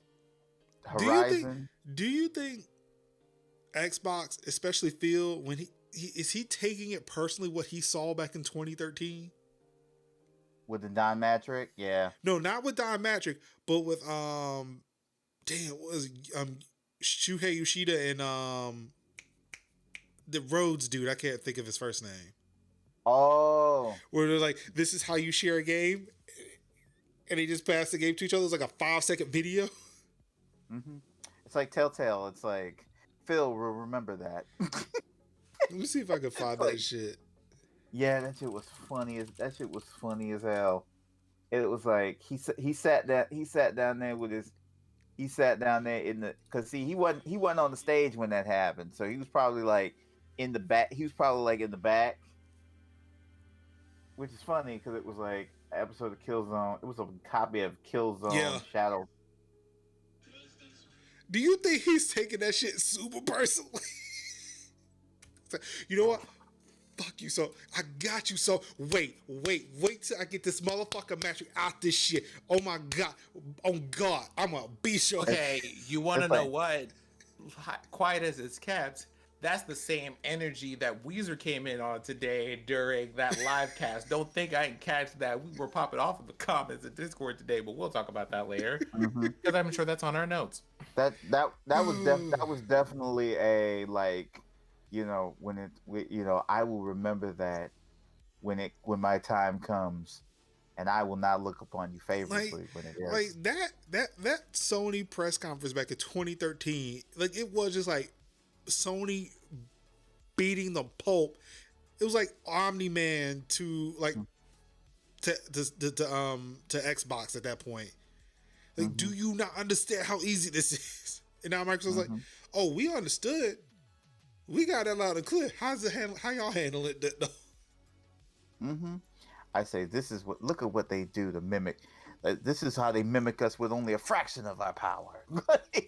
Like it was literally like, okay, I see what you guys doing. It's like, all right, I'm gonna remember that.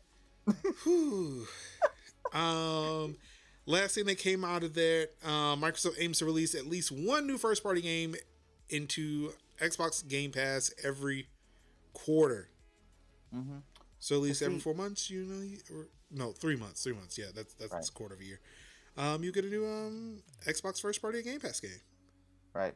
Because see, also to kind of like Bianca, but to kind of like, kind of dredge up the whole sharing of games thing again, and the whole PC slight.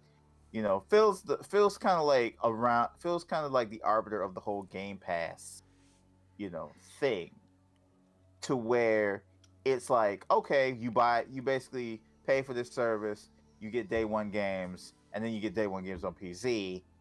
Gears 4 was one of the first games that it happened for, where people were like, oh, I could play this on PC and Xbox and be able to play with my PC and Xbox friends, thusly.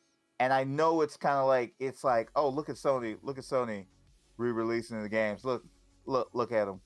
Look at them releasing Days Gone. So people can have to pay for it twice. Look at them. Look at them. Like, you don't have to do that with us. You can play Gears Tactics. You can play Gears 5 on PC, Xbox for one price. And look at them. Look at them. Look at them buying Days Gone again. How pathetic. You know, earlier today when I saw this article, I was like, how are they going to do that? Like, do they even have enough? How would they produce it? Then I forgot to scroll down. Yeah. Is oh, wait. Yeah, they do have all of these studios. You know what? This won't be as difficult as I thought it was going to be. No. It's like, no. Yeah. Yeah.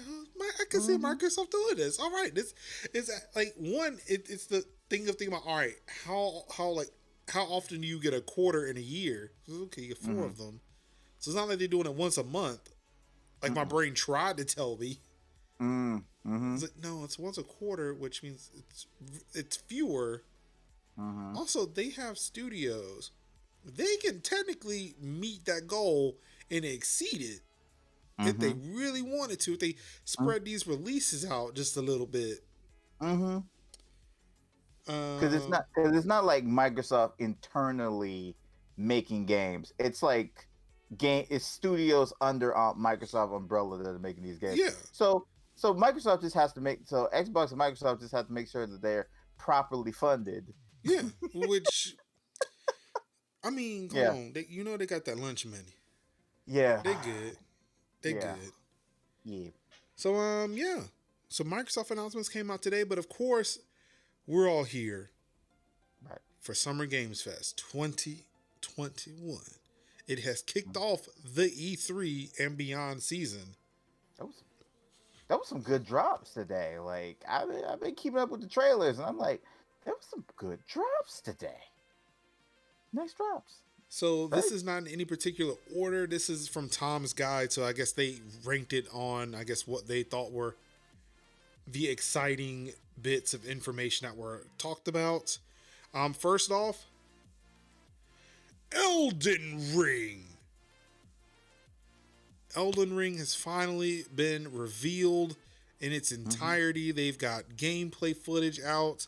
They even have a release date of January 21st, 2022. What are y'all thinking? I'm thinking if you like Dark Souls. No, yeah, it was definitely giving me very Dark Souls vibes. So I'm just like, if you like Dark Souls, then this was the only thing with the Norse Viking imagery that didn't immediately make me exhausted. Right. It kind of feels like a more open-y version of Dark Souls, which I'm not saying that's a problem for those who are into Dark Souls, but it's like, for me, I'm more inclined to just sit back and watch my friends who like playing Dark Souls play this. Like I'm imagining Vanessa playing this. Like, you know, she in like Vanessa, Vanessa's gonna play it, and Namu's gonna play it, and oh god, who else is probably gonna play it? All our favorites are gonna be playing it, and I'm just gonna be like, yo, this is hard as hell, and I'm gonna let people enjoy the game they do. But it definitely looks really great. I love the gothic imagery of it. Like, I'm looking at it now on the screen, and I'm like, I really like the look of it, and it definitely looks like, you know, can't wait to see this in the hands of people who really, really love this franchise, who love these type of games. So But yeah, it looks great. It looks beautiful. I know it's gonna look great on like Series X and PlayStation 5 and whatnot. So looking forward. I mean, a dragon catching lightning and just throwing it down. I mean, how cool is that? It's like that dragon was like, and then along came Zeus. Bless our soul, Herc was on a roll. Yep. Oh, yeah, It's this like, is the this ain't the one that monster that was just. There was one monster in here that was like, what the fuck even is? Speaking of monsters and things where I'm like, what the fuck even and why we have all the triangles and pixels and voxels and shit. Why did they make this? Scorn. What has happened with Scorn? Oh yeah, this thing. What the fuck? Just. oh yeah, that thing. Oh.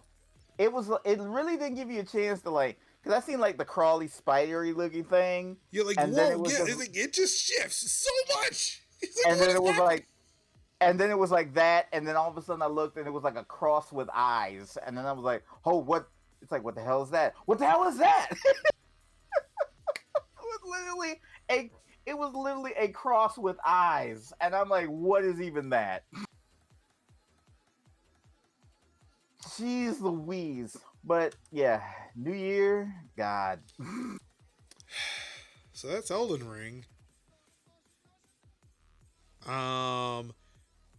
Yeah, Overwatch 2. They just talking about we're we're giving character updates. Have fun with that. Also, what's not included in here? Speaking of Overwatch news, apparently Crossplay is coming to Overwatch. So. Okay, can we just talk about how they were just like, oh my god, these Overwatch 2 updates are the most amazing thing, and the only thing that they did was give 2 characters in the game like a lineup, Mm-hmm.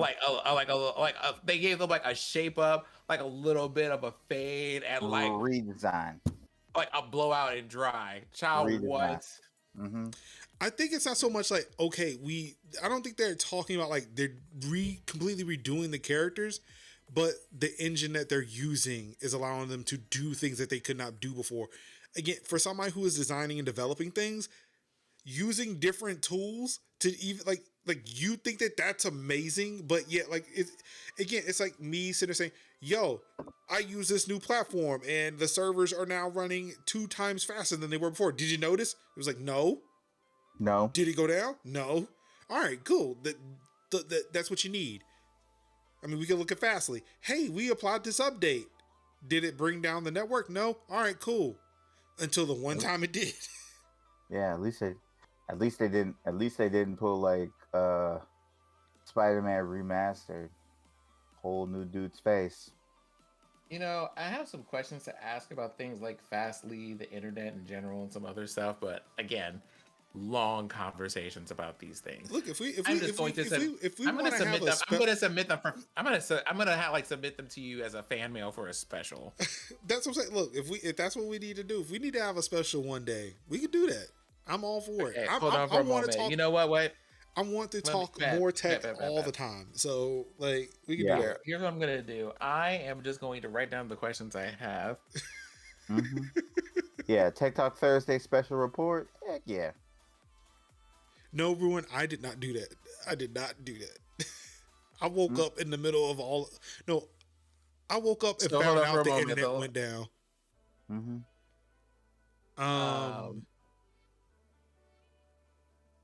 So more information for Far Cry 6. They Giancarlo Esposito had a little interview. Mm-hmm. I just wanted to say, no disrespect to this person, but I really wanted to like throw a tennis ball at their head, like a whole canister of tennis balls. How does it feel? How does it feel to be the villain? I am not the villain. I am empowering people. This is not like a political thing. Oh, so that's what we're doing now? I think that was a bit. I think that was a bit. That was a dig. Like I read that as a joke. Yes, sir. Please, I'm just sitting here like, please let you be joking about this. Yeah, I can't take it. My heart can't take it. I read that as a joke because again, like, if you ask a dictator, why are you a bad person? I am not a dictator. I am leading these people to freedom. Like, I think he was just trying to play up the character he is portraying in the video game. Yeah, because I did not read that as serious at all. Yeah, I yeah, think because he has to know. Yeah, because I'm like legit, sir. You gave your son a grenade and you pulled the trick. Yeah, you pulled the pin. Like, yeah, and you Like, y'all study for the people that you're talking about. Y'all study Fidel Castro. That's what I'm saying. Yeah, that's what I'm saying. Like, I do not think that he was being serious. Right, but I do like the look. I do like him, and I like his acting, and I like his look at the character, and I'm like, my man's like saying like you have 3 parts. The grenade has 3 parts, and I'm like, and he's like, it's like, but here, except you and your people are 2 parts. You and your people, and you must hold them very tight, or else we all go boom. And I'm like, yeah. But like that, that's a good, yeah, you know. Yeah, so like, yeah, when because I was there when he said that, and it's like he knew what Jeff was going to ask. Was like, look, I'm not a villain. I am blah blah blah. Like, okay, yeah, he is playing the part of the villain who is going to tell you he is not the villain. Like in Far Cry, like if you ask like, why are you doing a bad thing? Look, I'm not doing it. Like I'm thinking about pagan men. Like pagan men did not think he was a bad guy. He just thought he was just trying to bring order to this Tibetan country, or this country that's supposed to be like Tibet. Or again, if you look at Far Cry 5, I did not play that game, but again, knowing how religious zealots are, they do not see themselves as the bad guys. Yeah, Joseph Seed, yeah. They did not see themselves as the bad guys. So this is Giancarlo as his character not seeing himself as the bad guy. I mean, maybe, but you also can't, like, listen, y'all aren't gonna come for me like this. Like, we didn't just have like several people for like all of these different game companies go, no, seriously. There's just a story to be told. It's not political. I need y'all to relax. But I think it's important for us to understand who's being serious and who is just hamming it up. Well, and again, like this is Giancarlo Esposito said that, not the lead developer, not the creative director, who did say it and then walked that shit back. Yeah, he's just literally some guy that's like, yo, here's my likeness and my voice. Yeah, like again, Giancarlo is being an actor here. Yeah, like acting that part. He did not create the game. Yeah, if he was like the lead developer and said that shit, like,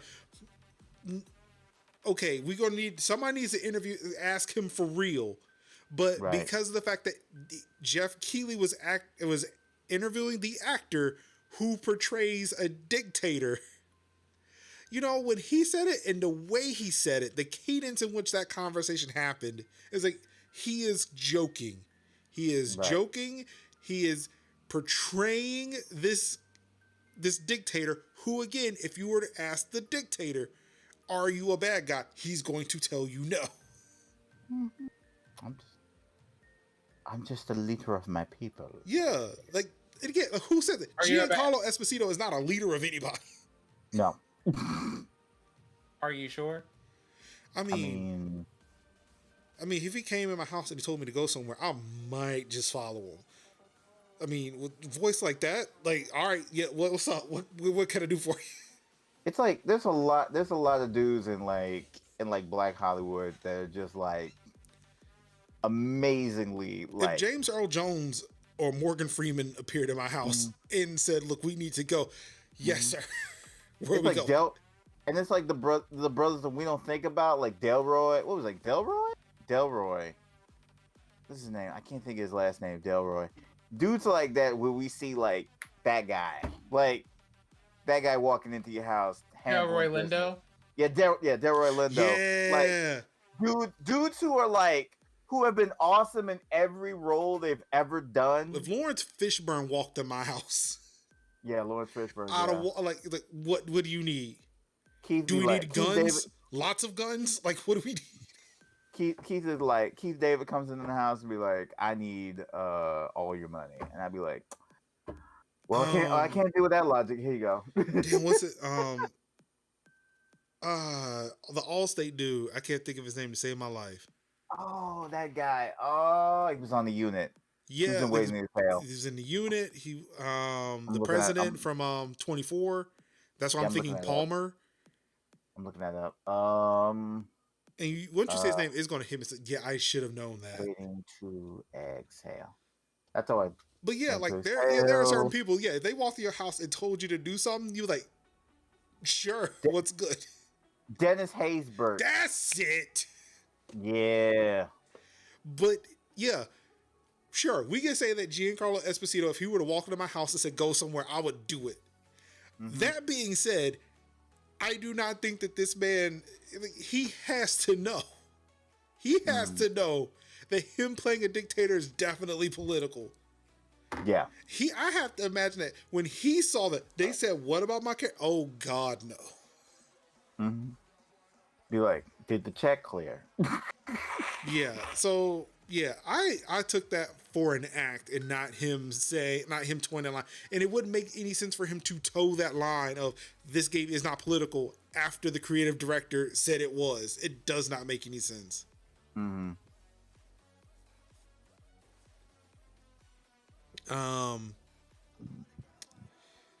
Well, yeah, so Far Cry 6 was announced, or not announced, we already knew that was coming, but yeah, just an interview with Giancarlo with that.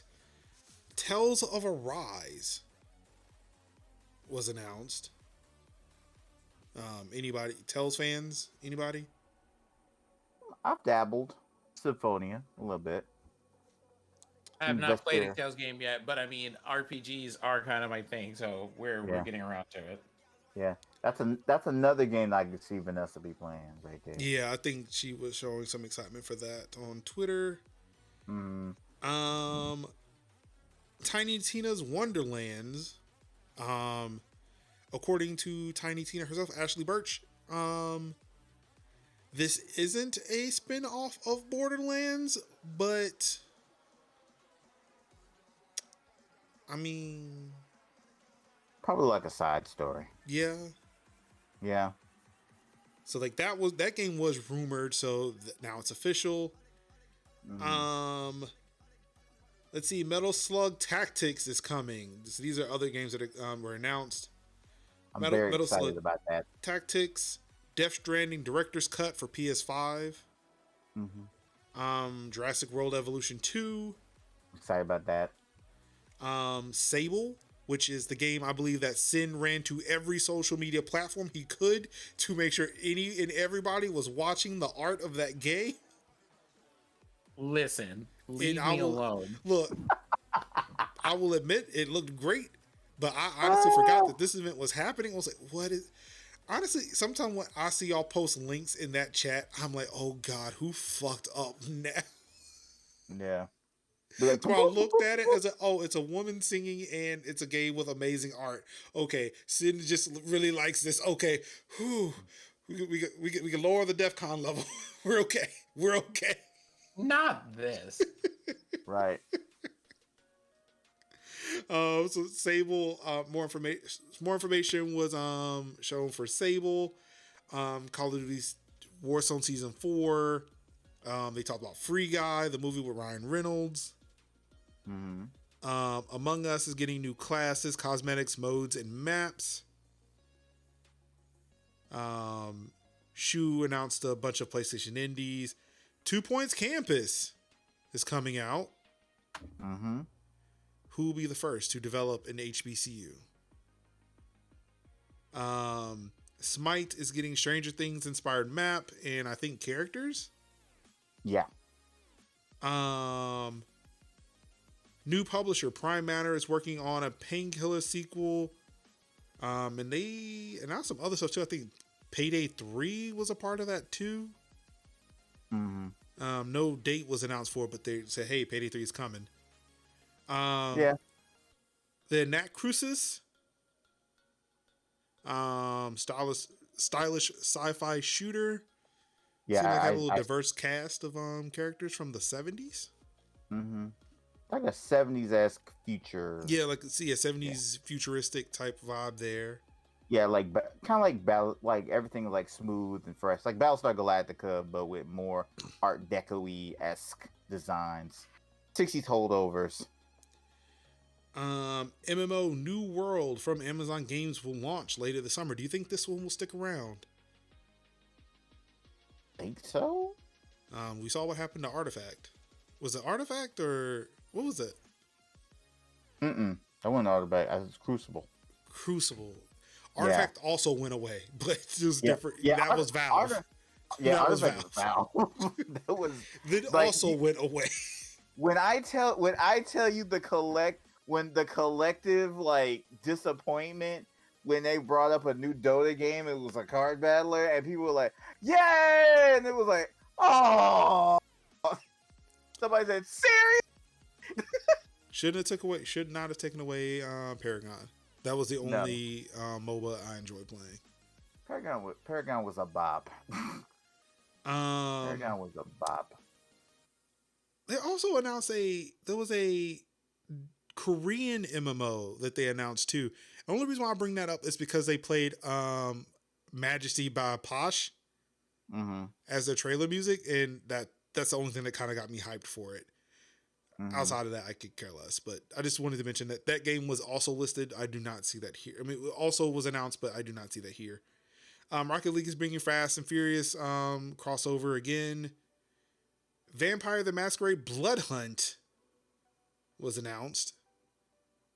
What was that about? I don't remember. I think I was in the process of doing other things. I was in between things when this was announced. I don't actually know. My wife came in to talk to me, so I muted the stream and have no idea what any of these things are. Dark Pictures Anthologies House of Ashes is an Iraq War horror adventure that will debut on October 22nd. I did see a lot of people upset about that.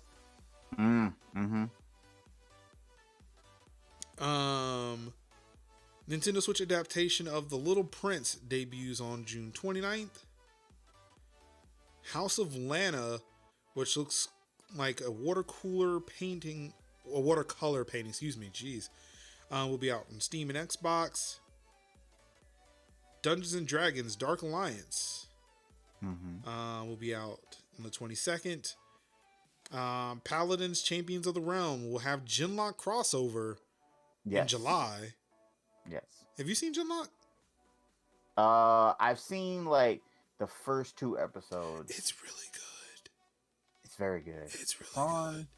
I think it's on Crunchy. I saw it on HBO Max. Oh yeah, it is on HBO Max. I saw it on HBO Max. Okay. Season 2 is supposed to be coming out soon. That's what made me think about it and watch it. And yeah, it's like if you like Mecha, like it's really good. And Michael B. Jordan. Yeah, Michael B. Jordan is in it. Yes. Weezer performed a new song to promote the indie game Wave Break. There we go. That's what I was looking for. What I was looking for. Let me get the backup water. Backup water. The beverage here. Seems like Sin has some words. I believe he's mentioned it before, so I'm glad we're here now. Weezer took one line, and the first one, the opening one in that song, it said, "We have some middle fingers to issue to some folks, so we're just gonna go ahead and do that real quick." Said what they had to say, and then just performed the rest of this song. And I feel like someone was not aware. Like, they were like, "Hey, they're gonna perform this song," and it's no one asked what the song was going to say. So people, because that like after performance thing was feeling kind of tense to me. So, as someone who does not know Weezer that much, Beverly Hills, that's where I want to be. They're also Island in the Sun. You've heard Island in the Sun if you have been in a store. Yeah. So what is the line that they changed, and what did they change it to? They said no, they didn't change anything. This song is new, but they said something about how people shouldn't basically people shouldn't be taking orders from nerds, and then they said cough, pitch forward, cough, and kept going, and I'm just like, Wait, did they take a dig at Randy Pitchford? Is that what we're saying? like dead ass though, and I'm just like, Mm-hmm. Good. you better go look up that song real quick. Go look it up. You're going to listen to it non-demoncut. Hold on. Okay. What?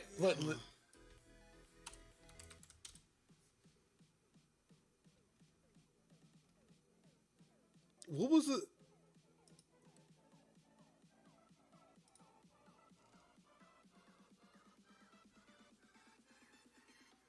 I mean, what is this? Yeah, so like, what is the song or their lyric? Like, yeah, like what am I looking for? Because I am all for digs against Randy Pitchford. All for it. Okay, you know something? I already got you. See, it's on the way. Oh, and there it is.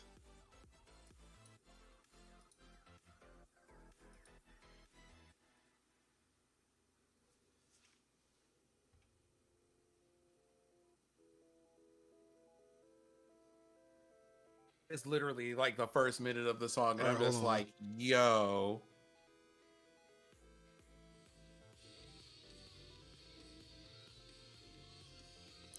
I mean, it is stream safe, so I'm not. Uh-huh.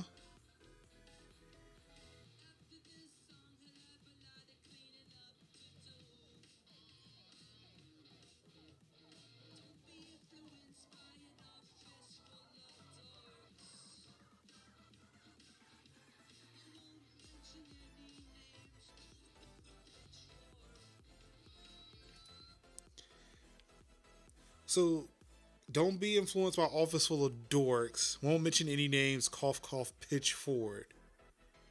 Like, I'm just like, sir, excuse you? Like, just right up in the middle. Okay. Is that what y'all is, bold. is that what Randy Pitchford said? Like, I would like to know. I would like to know. They were just like, listen, I got something to say. I'm going to go ahead and say it. Y'all can figure this one out on your own. Y'all better follow these quote retweets and figure out what's happening. yeah, I'm gonna need someone like to do a meme explanation.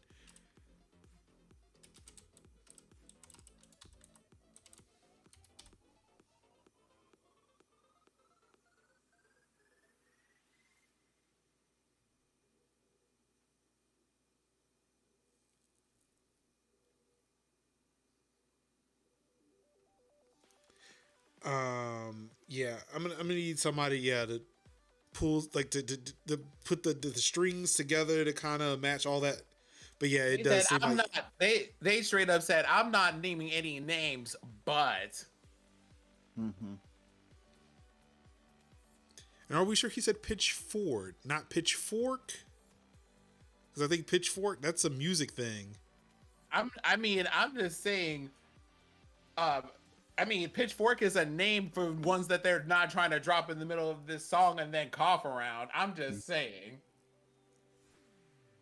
Yeah, I'm gonna need somebody to really just go into what does this line mean? Who was he referencing? It seems like, they were told not to say it, allegedly. I don't know. No, like, because like the whole beginning of the song is, so I'm like, fair enough to say, after I do this song, I'm gonna have to talk to somebody about something. We're gonna have to have a conversation. I'm probably gonna have to be pulled into the HR department. But, and then they just did that whole first thing of the song, and then the rest of the song was just normal. It makes no reference to any of this stuff in any way, shape, or form. Weezer wheezed while performing a new song at Summer Game Fest.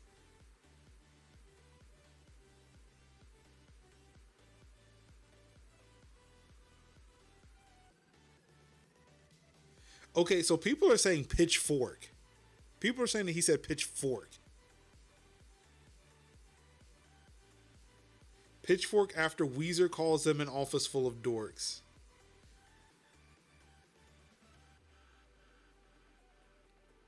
Mm-hmm. You probably said pitchfork, but probably meant Pitchford. No, I'm honestly, because Pitchfork is a music thing. I honestly think they meant Pitchfork. Mm-hmm. Let's see. Pitchfork in Weezer.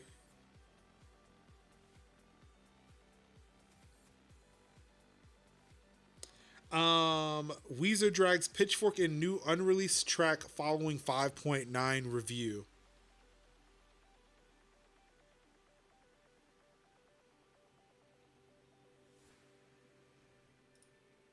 So yeah, it looks like Weezer had. Hold on. The most. You mean? Hold on. Do you mean these people? Hold on.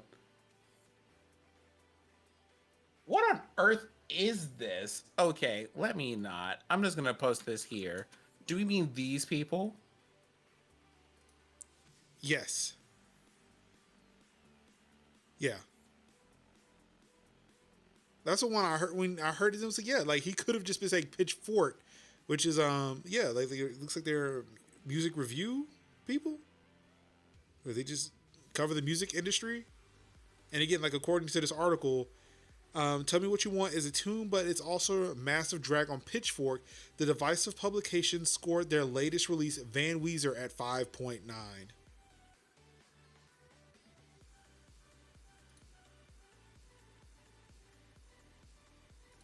See, Reviews Explorer. See, Van. Oh, wait, I can just search for Weezer.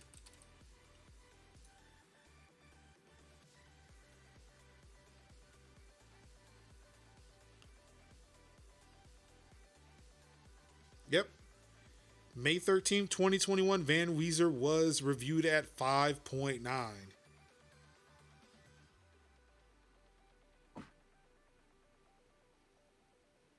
So yes, it was not against Randy Pitchford. It was against the music publication Pitchfork. Which makes more sense why they may not want to include that in a song. I don't think they would have wanted to include either in that song, but there you go. I mean, it seems more relevant that they were referring to Pitchfork as opposed to Pitchford. That's fair. Currently at my desk stand corrected, but only briefly. Again, we are here to combat misinformation, and that's why we have to do our due diligence. The last thing I want to just run with Pitchford, while everybody else is like, no, he said Pitchfork, you dumbass. Y'all can say that about me. It's fine. I don't know any of you. You're right, but I have to be right. I just have to be right. Look, I told my wife, look, I am 90% correct. I do not want this to be a part of my 10%. That's a pristine. Look, I try to keep that as low as possible. Does she just look at you when you say this? No, actually, that's the thing. One, it's a joke for one. But when I mess up, I say, look, that's a part of the 10%. We don't count that. Look, I'm here to the reason why I say look, I'm 90% correct, 10% incorrect is because I acknowledge when I'm wrong, but I'm not wrong. But I will admit when I am. Okay. Tangent aside, Randy Pitchford lives to be a racist another day. Wow. There we go. There's your all right. There's your pitch there for you dick. Go. There's your pitch for dick. Y'all were just like, listen, I'm just gonna go ahead and do it since Weezer couldn't. Endless Dungeon, still in the works from Sega. Ratchet & Clank Rift Apart, they had a trailer, but it's available tomorrow, so have fun for anybody who has a PS5. Right. Near Automata content will soon be available in Fall Guys. Deviation Games and PlayStation are announcing a team up to make some games. Back 4 Blood had a new trailer. Excuse me, more information will be out soon for that. Tunic is still in the works. Zelda-like indie game. Tribes of Midgard, a Viking survival adventure game, was announced, and Bruce Campbell narrated a trailer for the Evil Dead video game. So it looks interesting. I've seen that. Go ahead. Yeah, it's in the vein of the Dead by Daylight, Friday the 13th. yeah, Friday the 13th and like Predator games. Yeah. Like, so shout out to that company making licensed versions of movie properties, multiplayer game things. So I'm like, that's pretty dope. And I missed Day of the Devs. I had to figure out why my son kept coming upstairs and whispering about a robot. Apparently, he told my wife on the way home from school that he had to go to the store. He had to go to the market. He doesn't call it a store, he calls it the market. Because he needed a new robot. My wife has now conditioned him. He has an old one? He has an old one? Well, no, what it is so my wife has conditioned him to every time they go to the store, she will buy him a toy. They've lately been Transformers. And with the latest Transformer he bought, he keeps breaking the leg off. It's easy to fix, but I'm tired of doing it. So the last time he did it, I think it was yesterday, I was like, I'm not fixing it. You're just going to have to deal with it. I've told you I wasn't going to fix it anymore. I've given you some leeway. I'm not fixing it. So apparently he remembered that to the day. And it's like, you know what? I need a new robot. Daddy's not fixing my old one. I need a new robot because I broke my robot. So he came upstairs and was whispering kind of softly, and I was listening to something. He's like, "Dad, I'm a robot." What? A robot. You need a new? What? You need a robot? Yeah, it's a new robot. So then that's when I had him walk me downstairs, like, and I asked my wife, "What is he asking?" He's asking for a new robot. He said he wanted to go to the market to get a new robot. And that's when he pulled up. He found the broken one and said, "See, I need a new robot." I said, "Dude, if you," I snapped the leg back off. I said, "Dude, if you don't go somewhere, man, buying you a new robot." Anywho, during all of that, I missed the Day of the Devs 21 announcements. Axiom Verge got more information. Does not look like no announcement dates have been made, or no dates have been announced. Excuse me. Let's use some actual words that make sense. Toem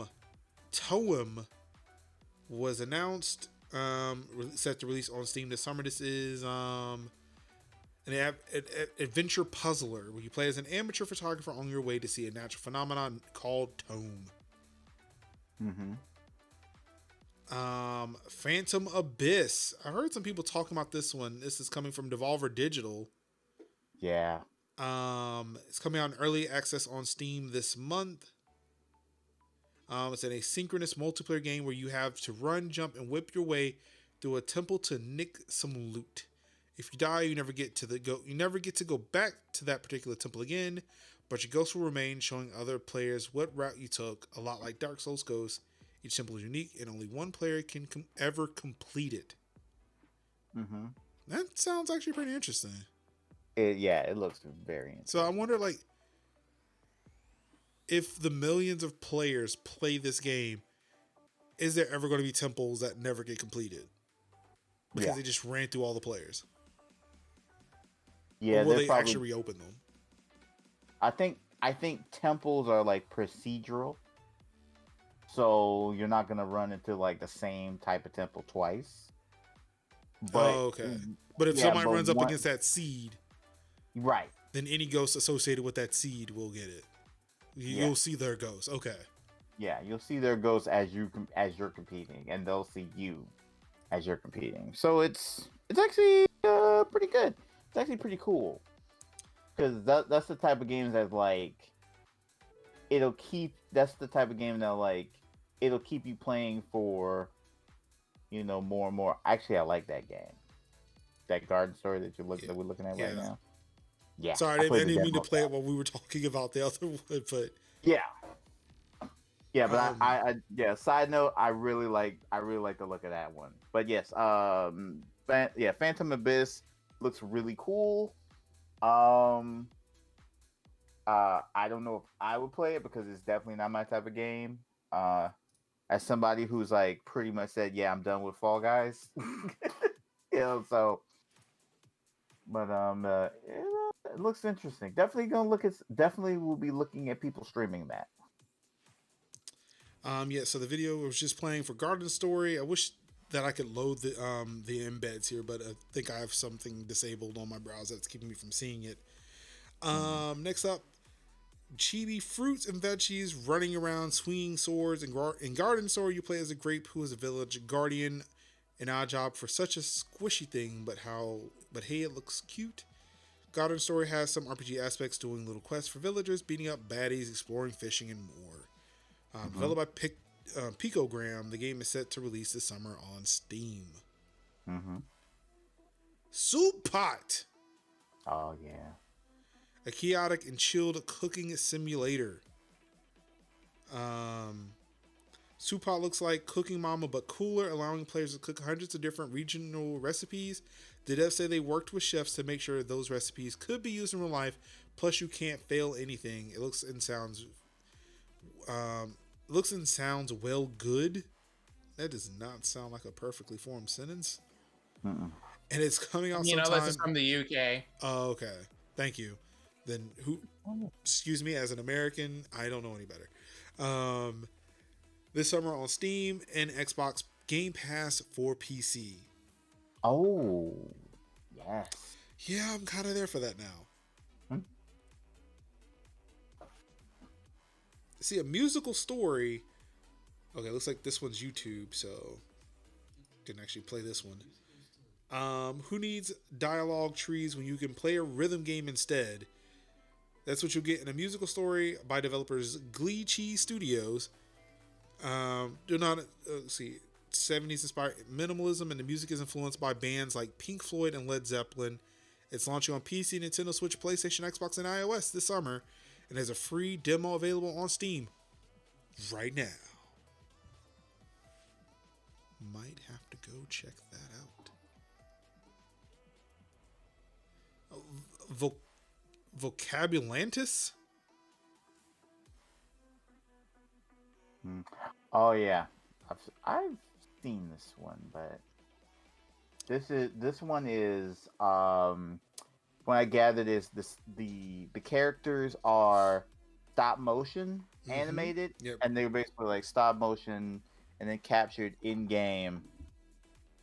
And I like that. It was giving me like Cuphead vibes of being like how Cuphead was like cell drawn animation that was digitized into a game. So like that. Road 96 procedurally generated hitchhiking game. It plays the kid trying to get to the border, catching rides with all sorts of weird and wonderful people. Wandering Village is a city builder where you live on top of a giant turtle creature. The aim of the game is to create and nurture a symbolic relationship with this beast.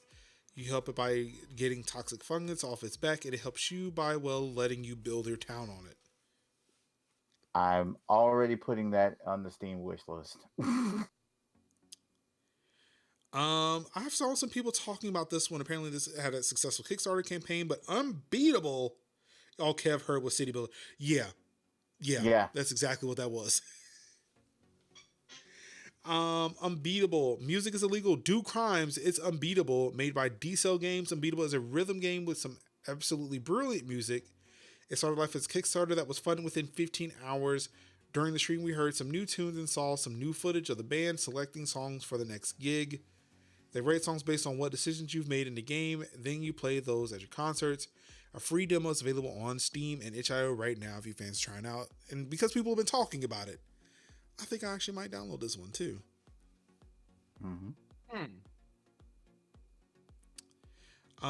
Death's Door. Adventure game set in a fantasy world where nothing dies. Sounds kind of awesome. I'm going to say, because E3 is next week, I'm going to say that we do our homework and we actually come up with some games that we are interested in. We make a list and we talk about them because these lists are very fucking long. Yeah. I'm down with that. Behind the Frame. This looks very Studio Ghibli. Ghibli. There's no L in there. I don't know where Ghibli comes from. Mm-hmm. Like, I don't understand why it's pronounced Ghibli. There's no L in that, or unless they just forgot to put it in this. Yeah, it could be misspelled here. Okay, It's like, I'll go with yeah, that. it's not like Ghibli. It's Ghibli. Yeah, but Ghibli. like this word has no L in it, period, and that's what's throwing me off. Yeah. First person. Studio Ghibli. Yeah, Yeah, Ghibli, Ghibli. Yeah, Studio Ghibli. This is, Yeah, this is the Ghibli, yeah. discount. Mm-hmm. This is what you have when your mom says you have Studio Ghibli at home. Yeah. Wow. Okay. The first person with some puzzly bits, and it's about a painter preserving memories and uncovering secrets in her apartment. Mm-hmm. There's a Lek head. Yeah, I'm just gonna scroll through some of this here. If it's not very obvious about what this game is, I'm just gonna move it. Oh, here's one that has some Twitch interactions. Demolition Robots KK puts you inside a giant robot whose goal is to break buildings. If you play it on Twitch streams, viewers can influence the game by trapping bots and doing various actions to disrupt you all. It's coming to PC and console later this year. Walk is a survival horror inspired by old PS1 games. You play as a little girl trying to get home before dark, wandering through a spooky Japanese suburb, all while being haunted by shadow creatures. Moonglow Bay is a fishing RPG set in a town where everyone's afraid to fish, except I like you. that. I like that one. That one is also going to be coming out on Game Pass. Yes, thank you. See that right there. Mm-hmm. Loot River. Imagine if Diablo and Tetris had a baby. Okay, there's a video here. What are we talking about? Oh. Yeah, like that. That was a thing, and I'm just like, Oh, you have my curiosity.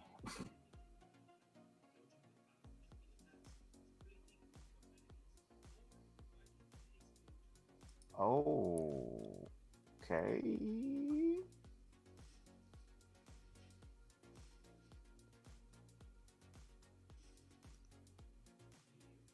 Interesting. Oh no! Oh no!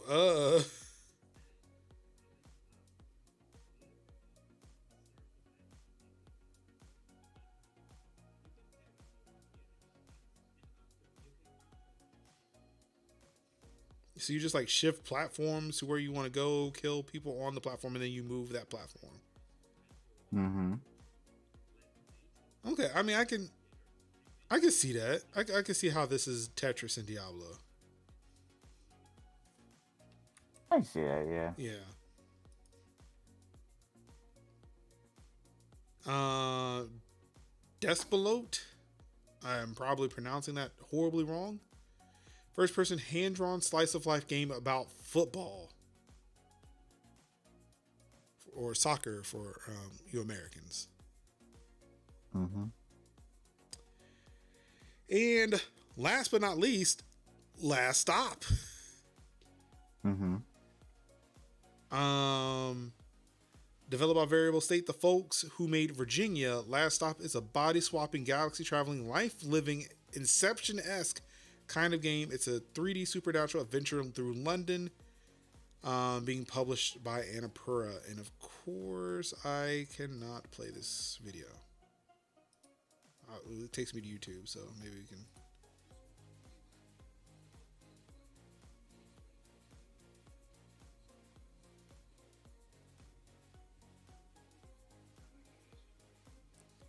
I wonder if they're gonna, speaking like of Annapurna games, I wonder if they're gonna do more with that 12 minutes game. Sure they will. Okay, you got people with glowy eyes and throwing bottles and looks like paranormal stuff going on. So, yeah. Oh no. They opened the suit and there was a woman in there. So yeah. Should have put this at the top. Somebody stole some data from EA. They stole all the FIFA. Mm-hmm. All of the FIFA? All of the All of FIFA. all of the FIFA. In those forum posts, the hacker said they have taken the source code for FIFA 21 as well as code for its matchmaking server. The hackers also said they have obtained source code and tools for the Frostbite engine, which powers a number of EA games, including Battlefield. Other stolen information includes proprietary EA frameworks and software development kits, bundles of code that can make game development more streamlined. In all, the hackers say they have 780 gigabytes of data and are advertising it for sale in various underground hacking forums posted. Hacking forums posts viewed by Motherboard.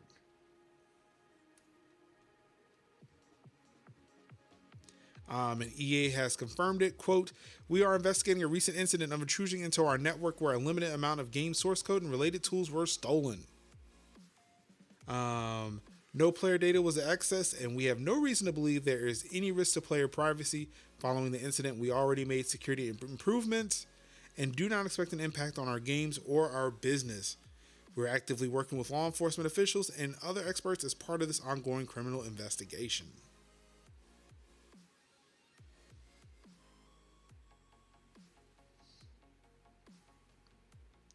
So, another day.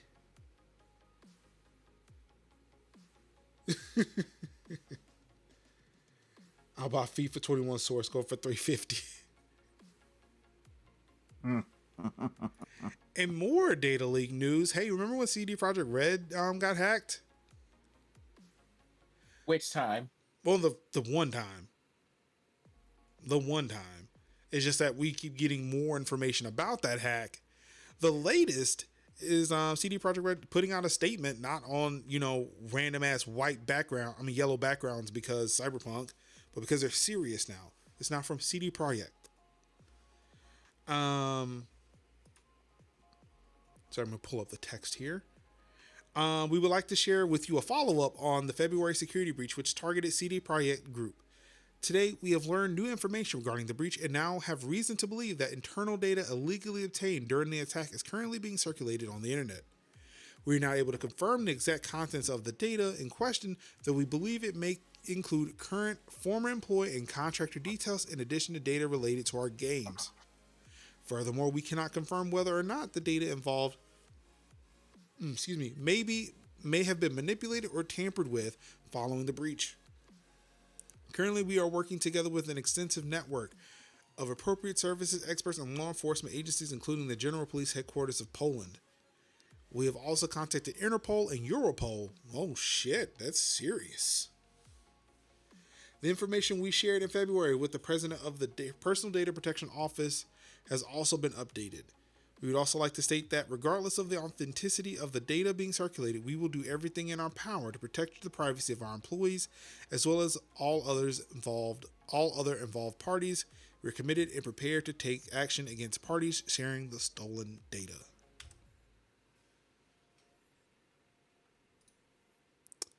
So yeah, employee data is now out in the wild. That's a whole thing. Yeah.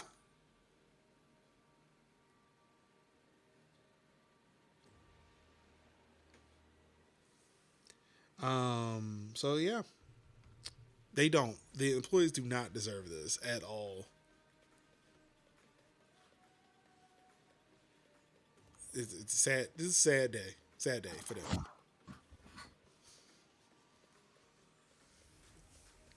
The hackers did not have to share that. They did not. Why?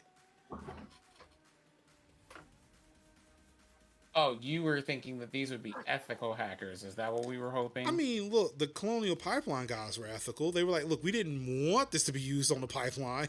It was. We're sorry about that. Fair enough. There is some honor among thieves. Some. A scant amount. Yeah. Wee bit. A trifle, one might say.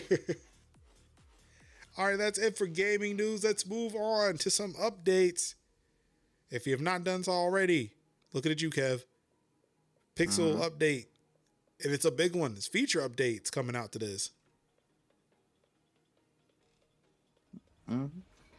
So yeah. Got it restarting overnight as we speak. And for those who are on the Android 12 beta, they released beta 2 this week as well. But I don't cover betas here for obvious reasons. But yeah, beta 2 is now out for those who are running the Android beta. So definitely check that out. Things look a little new. I'm learning to love it a little bit more. Now I've shared this with Anka already, but I still want to make sure, yes, this update was for Anka, or at least I hope it is. So when she gets back home, hope she applies it.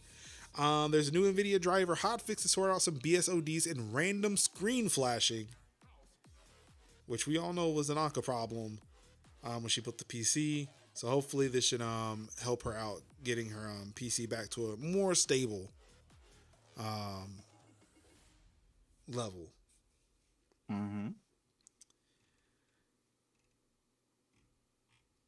Let's see here. If you are using Chrome, update your shit now. Red alert, red alert, red alert. Boop, boop. There is a 0 day. Under the police. Yep. There is a 0 day vulnerability out right now.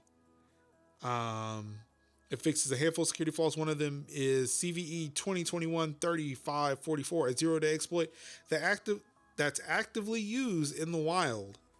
The company isn't disclosing how this exploit works until a majority of users are updated with a fix. So obviously we may have that update in the next couple of weeks.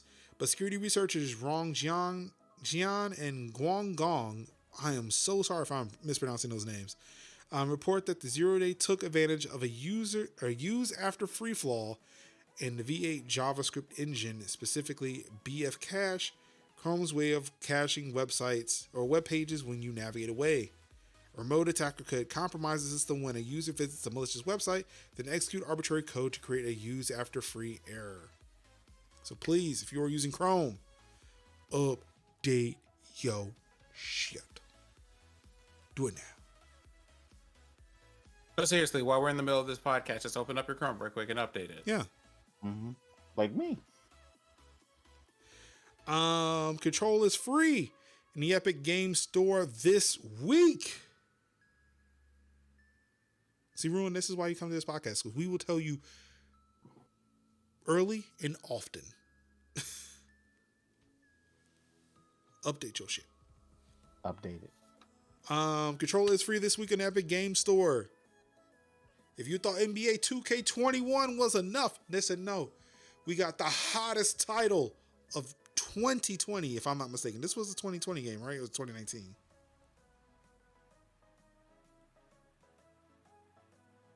I think so. I'll look that up.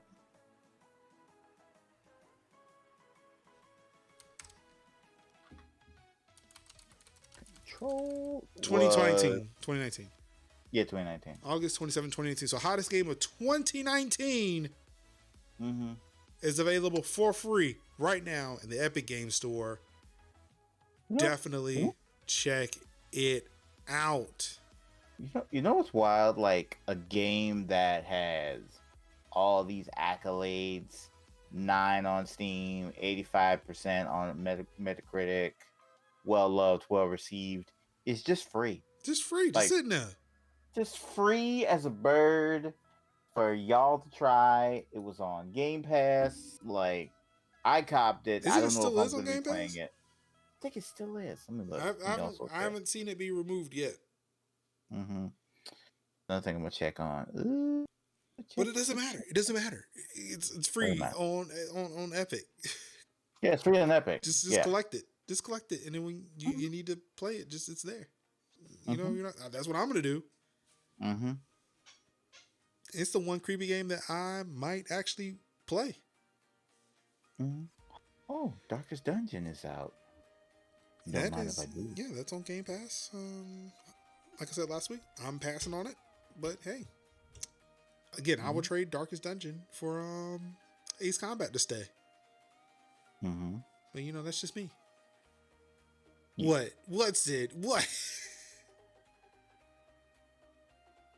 I like my jet games. Sue me. You sure do, and you are allowed that. Your enjoyment of your jet games is valid. Yeah. Sin's got Top Gun, like Iron Eagle aspirations. Thing when I choose.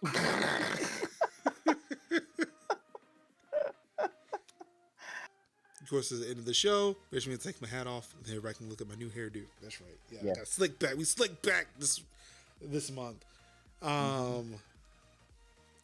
But it also means, hey, we're in with no more news right now. But suffice it to say, there will be tons more coming.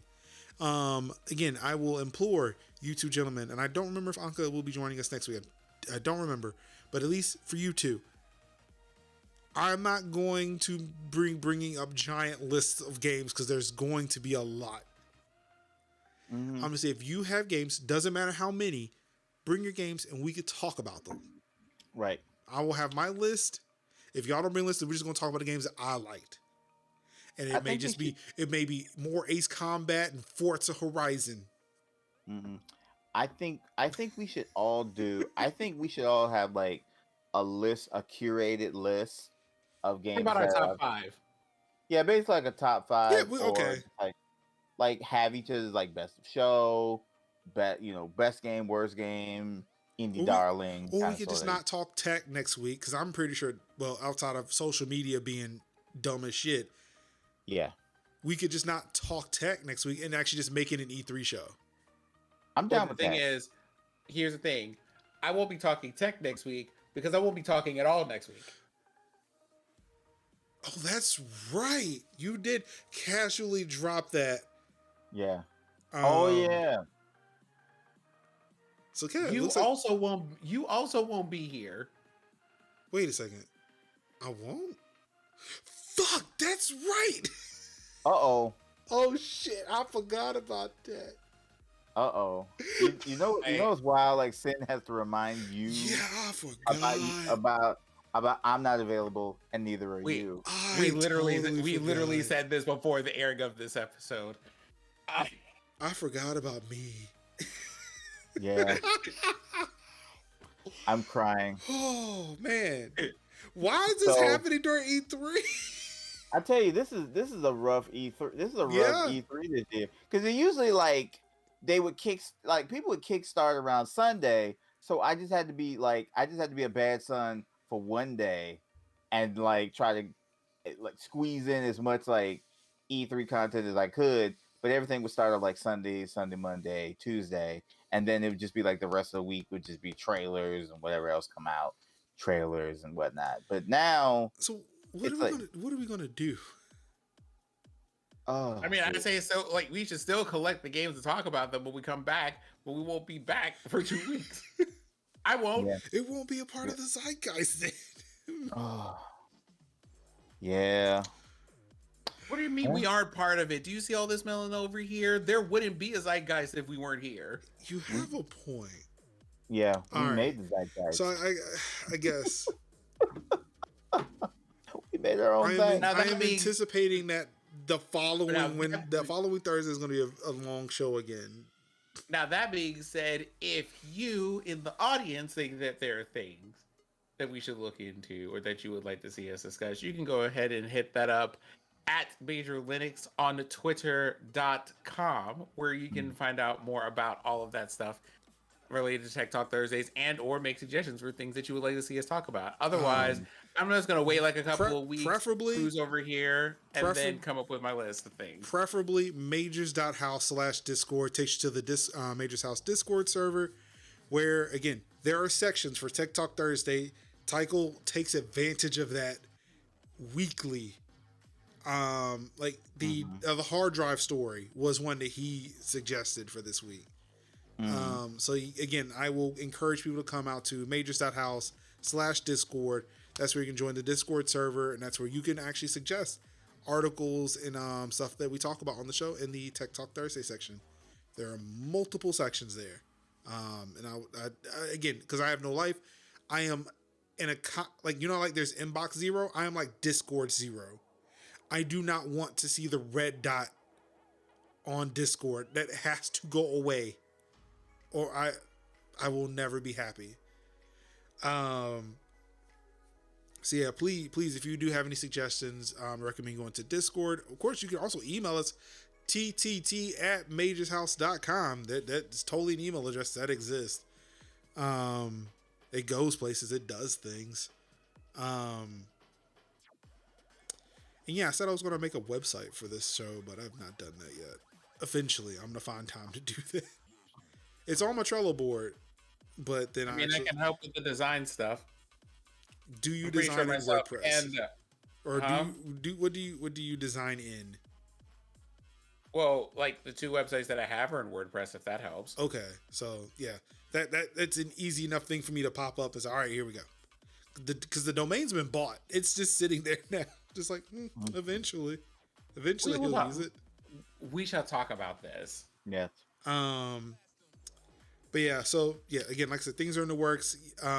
Thanks to Sin reminding me there will not be a show next week.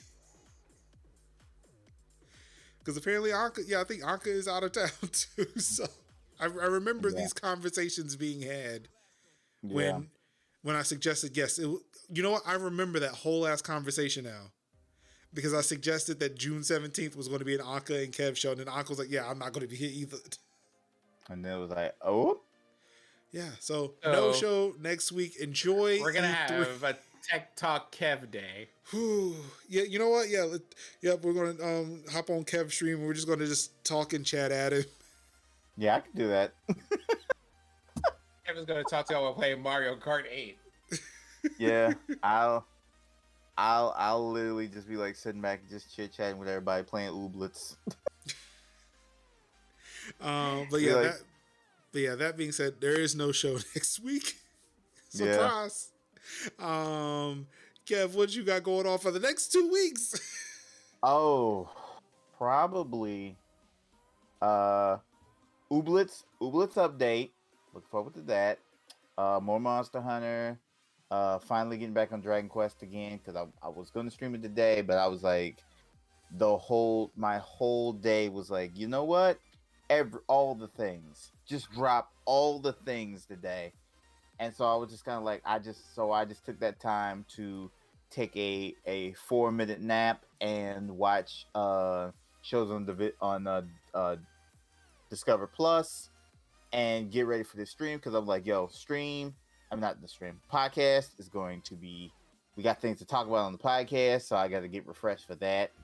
Mom's birthday is Saturday, so probably just going to get her the lovely gift of peace and quiet, a clean house, and like photos and Chinese food and banana pudding. So we'll see how that goes.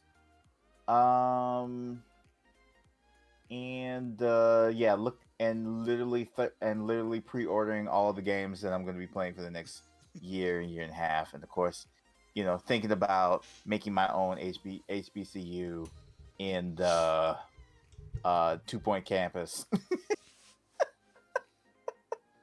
We will call it Truth University, and we will have the Thetas. We will have the Thetas. Well, if we can have 2 Point campus stomp the yard contest, I would be happy for that. Let's see what else. And might also be dabbling with the game called Backbone. Backbone looks really good. Go look up a game called Backbone. It is free on Game Pass. Go check that out. It is I think it's an adventure game. It's a pixel art adventure game in a dystopian future with anthropomorphic animals. I know it sounds like a lot, and it is a lot, but it looks pretty cool. It's giving me Black Sad vibes. Have you ever seen Black Sad?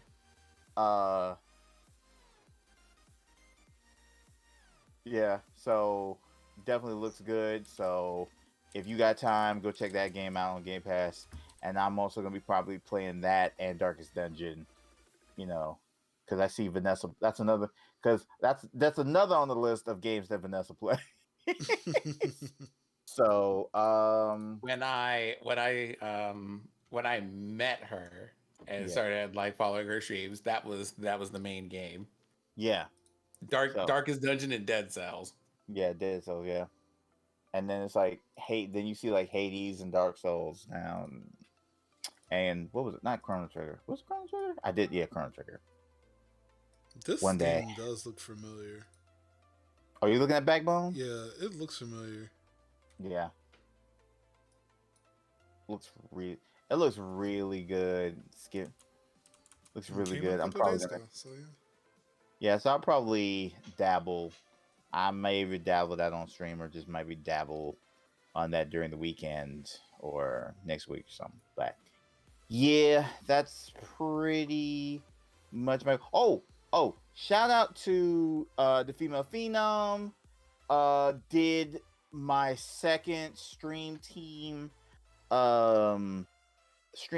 like stream for the stream team channel. We played Paladins, aka Great Value Overwatch. Had a great time, and pretty much like showed everybody my Torvald skills, and we created a song where I pretty much danced on a payload. And it's like, come on, ride this point.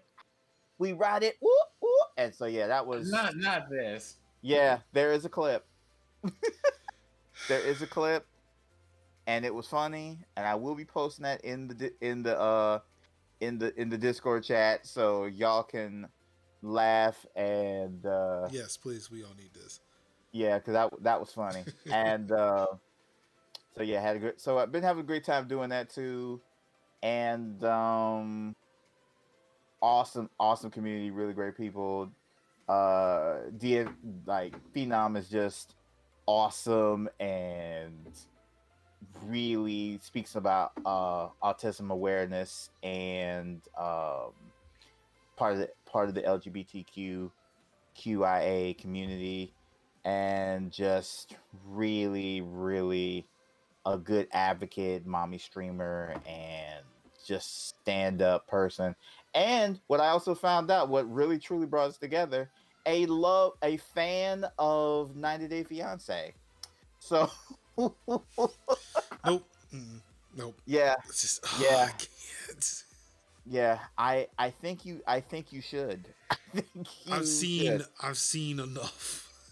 But what I also like about watching it on Discovery Plus, they have like, you can literally avoid all the cringe couples. Like you can watch just curated episode series. You know what? I think of just one couple. I think we came across that. Yeah.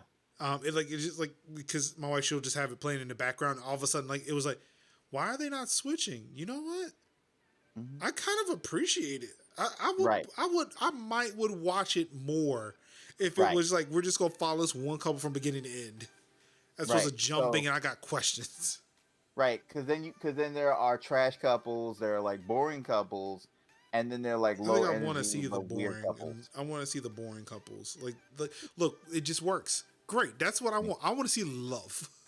Yeah, Lauren I don't want to see all the struggles and somebody's got drinking problems, or the boy. What are we talking about here? What show are we talking about here? 90 90 Day Day Fiance.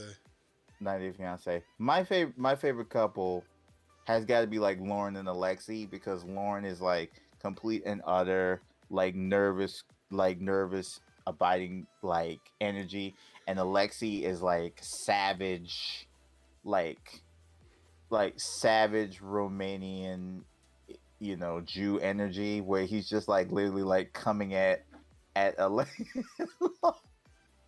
And he's just like, they just work so well with each other, and I'm just like, bro, y'all are the reason why I watch these pillow talks, because man. So and they have the cutest little son, and I'm like, yeah. So they are good. So I do like the fact that they have curated certain series. So if it's like, I just want to watch this particular couple's journey through, I don't have to like watch through all these other people to watch it. So that's actually pretty good. So yeah, our love of 90 Fiance has brought us together, and really awesome. She has a really awesome community, and awesome, one of the nicest like Twitch partners that I've ever met in a long time. And yeah, great work. It's been awesome working with her and her community. So yeah, I'm definitely looking forward to doing more with them. And I think that's about it. Yeah, just basically preparing for the deluge of indie games that are dropping over the summer. So yeah, that's it. Before I kick over to Sen, I do want to remind you that the next time we stream is a Thurs Plays. Oh, More Dead by Daylight. No! Oh. Stop it! Stop! How is it someone who did not want to play this game want to play more of it? I mean, is like insistent, like. Well, I mean, I didn't want to play hesitation. like I didn't want to play Apex either. But then it was like it was without hesitation. Like you were thinking about this. Yeah, you were. Oh no! I just said that off the rip just because I know that I'm gonna get that reaction from you. Right. Mm-hmm. I don't actually want to play Dead by Daylight next Thursday when we come back. Okay. Wait, didn't we say we were trying to Stardew? Because I think Anka would be back. If Anka's back, we should do Stardew. That's what she was telling me. Yeah, if like I say, when Anka comes back, we should do Stardew. Like, not say if, but I mean when she goes back. If she's back on the day, we should do Stardew. Yeah. So that's something we can think and talk about and plan. Also, that may make it easier to talk about our E3 games because then we're literally not talking about anything else. No. With that on your mind, Sin, what you got going on for the next couple of weeks? Leaving, driving, getting into a car, hurting the grouping of cats that is going to be my family while I drive. That sounds like fun. Going to my home state for a bit to go and vibe there, and then coming back. Aside from that, having fun playing a new game that I have this key for. Mm-hmm. Hold on, I'm sorry, I was having a moment. I see. But aside from that, just like a whole bunch of things that are just kind of quietly bubbling under the surface, and we'll see how that stuff goes. Figuring out what I'm going to do with the rest of things, because I got to talk about intersectionality as far as pride stuff is concerned at work this week, and this is the first time I've had any kind of a discussion like that at length with anybody at work, so this is going to be fun. The next couple of weeks. I also got, actually, hold on, let me go get it.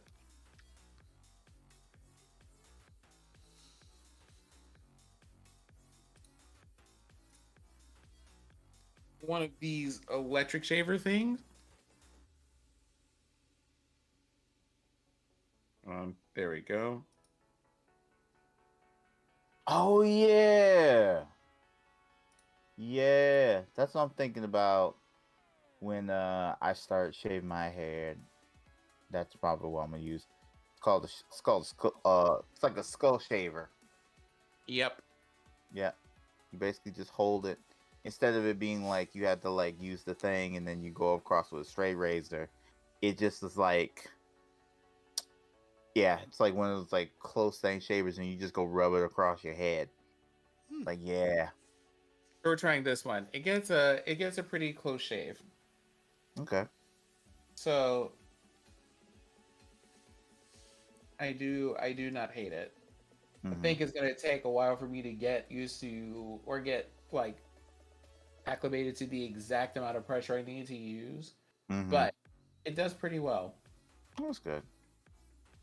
Because my hair is gonna be meeting a reckoning pretty soon. Like, because I'm like, bro, I am ready. I am fully ready and committed to shaving all this hair off my head. Like, I am ready. I thought about that.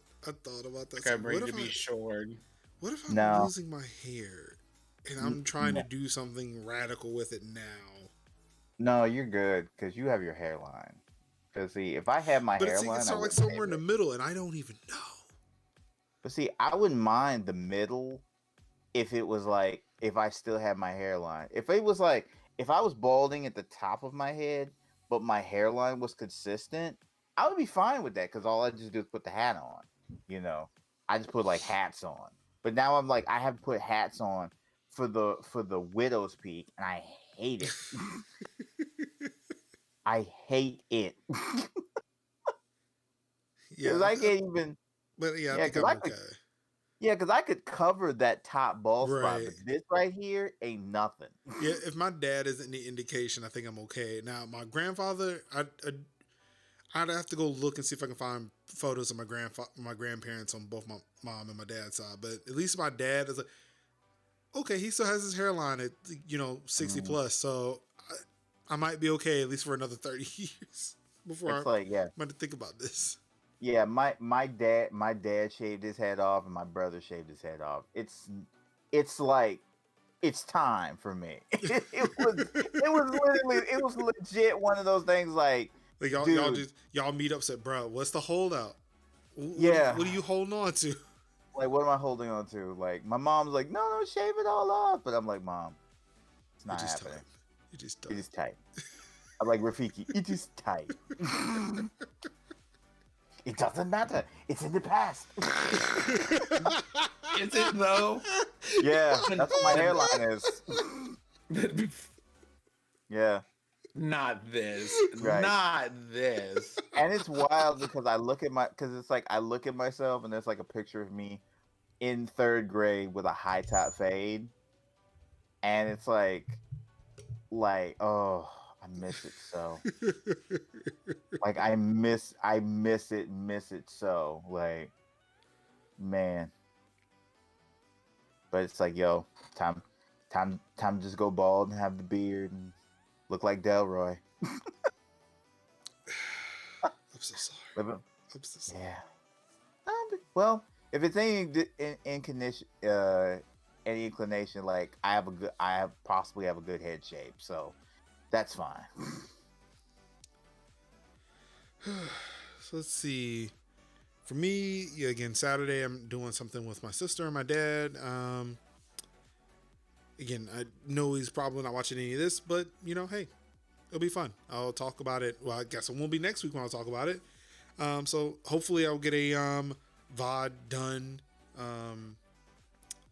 covering what we did that day. It's gonna be fun. More streams over here. I think I'm getting close to the end with Star Wars Squadron. So, excuse me, next week might be the last stream of that. Mm-hmm. I think we're getting to that nice little ending point. They said that game is not a very long game, so who knows? Maybe I'll replace it with another space game. Who knows? I honestly don't know if I want to get back to playing Mass Effect. That's what I really want to do, and it's one of the reasons why I decided to stop streaming Truck Simulator, so I can actually play my other games during stream. That way I could have free time to play Mass Effect. But I decided to do that when a whole bunch of other shit is happening. So, that's been a whole thing. Not sure what I've got planned for Father's Day, because I'm doing something with my dad this weekend. Who knows what's happening next? I think my wife, she's doing something for her dad on Father's Day. So who knows what that means for me? Flying a drone. I mean, there is that. I could totally do that. But yeah, I have a feeling like it's just going to be like a weekend or at least a day with me just sitting at home by myself. So I'm okay with that. I've learned to be better about that instead of like fucking freaking out because nobody's at home like I used to. What, you're not going to reenact the scene from Risky Business? No. No, because just no. No. Mainly weekends with me at home by myself. It's like me vegging on. I told my wife today. It's like I've gotten better about being home alone, mainly because of the fact that there are projects I want to do. I get lazy, don't do them, and then get mad at myself for not doing the project. That takes out the existential dread and depression because I'm home alone. Like, I don't have to think about that because now I'm thinking about how I'm being lazy and not doing the things I said I was going to do. So it works. Mm-hmm. That's what you call sublimation.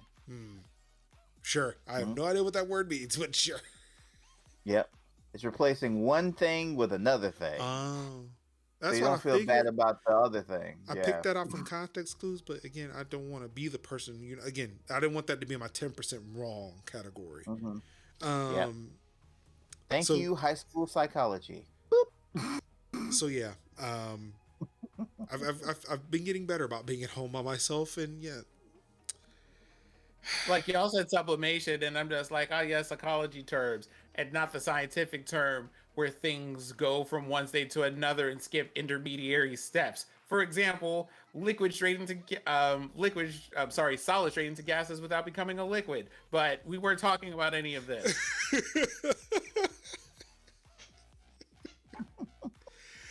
I do still have, speaking of things that I should be doing and haven't been doing, I've got 2 iPad glow up videos I still need to put up, where I again updated my son's iPad. So that's those still 2 videos I need to put up.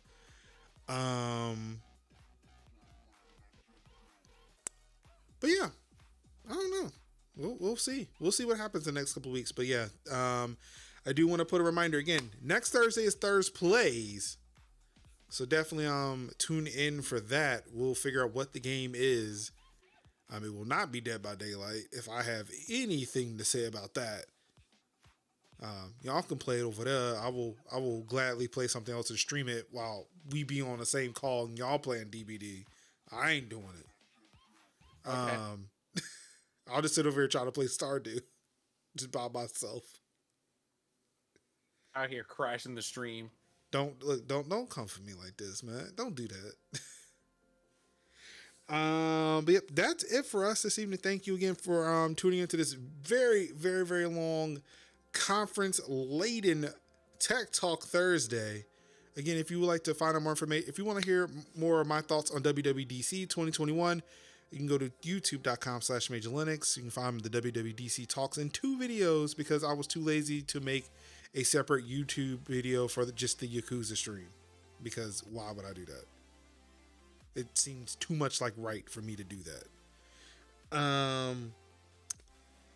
But on behalf of myself, on behalf of Kev, on behalf of Sinziak, on behalf of the GOAT, Idios and Anka, it's your boy Marcus Summers, Major Linux. Thanking you all for tuning into another episode of Tech Talk Thursdays for June 10th, 2021. Of course, you all could have been anywhere in the world watching any stream. You could have been reading the tech and gaming news yourself, but you said, no, I'm too tired. There was so much of these awesome games out this week that I needed somebody else to recap the rest of the week for me. And for that, we are eternally grateful that you tuned in and allowed us to do that. Thank you all so much. And of course, all I've got left to say to you wonderful people out there is I love you. Peace. How? Wakanda forever.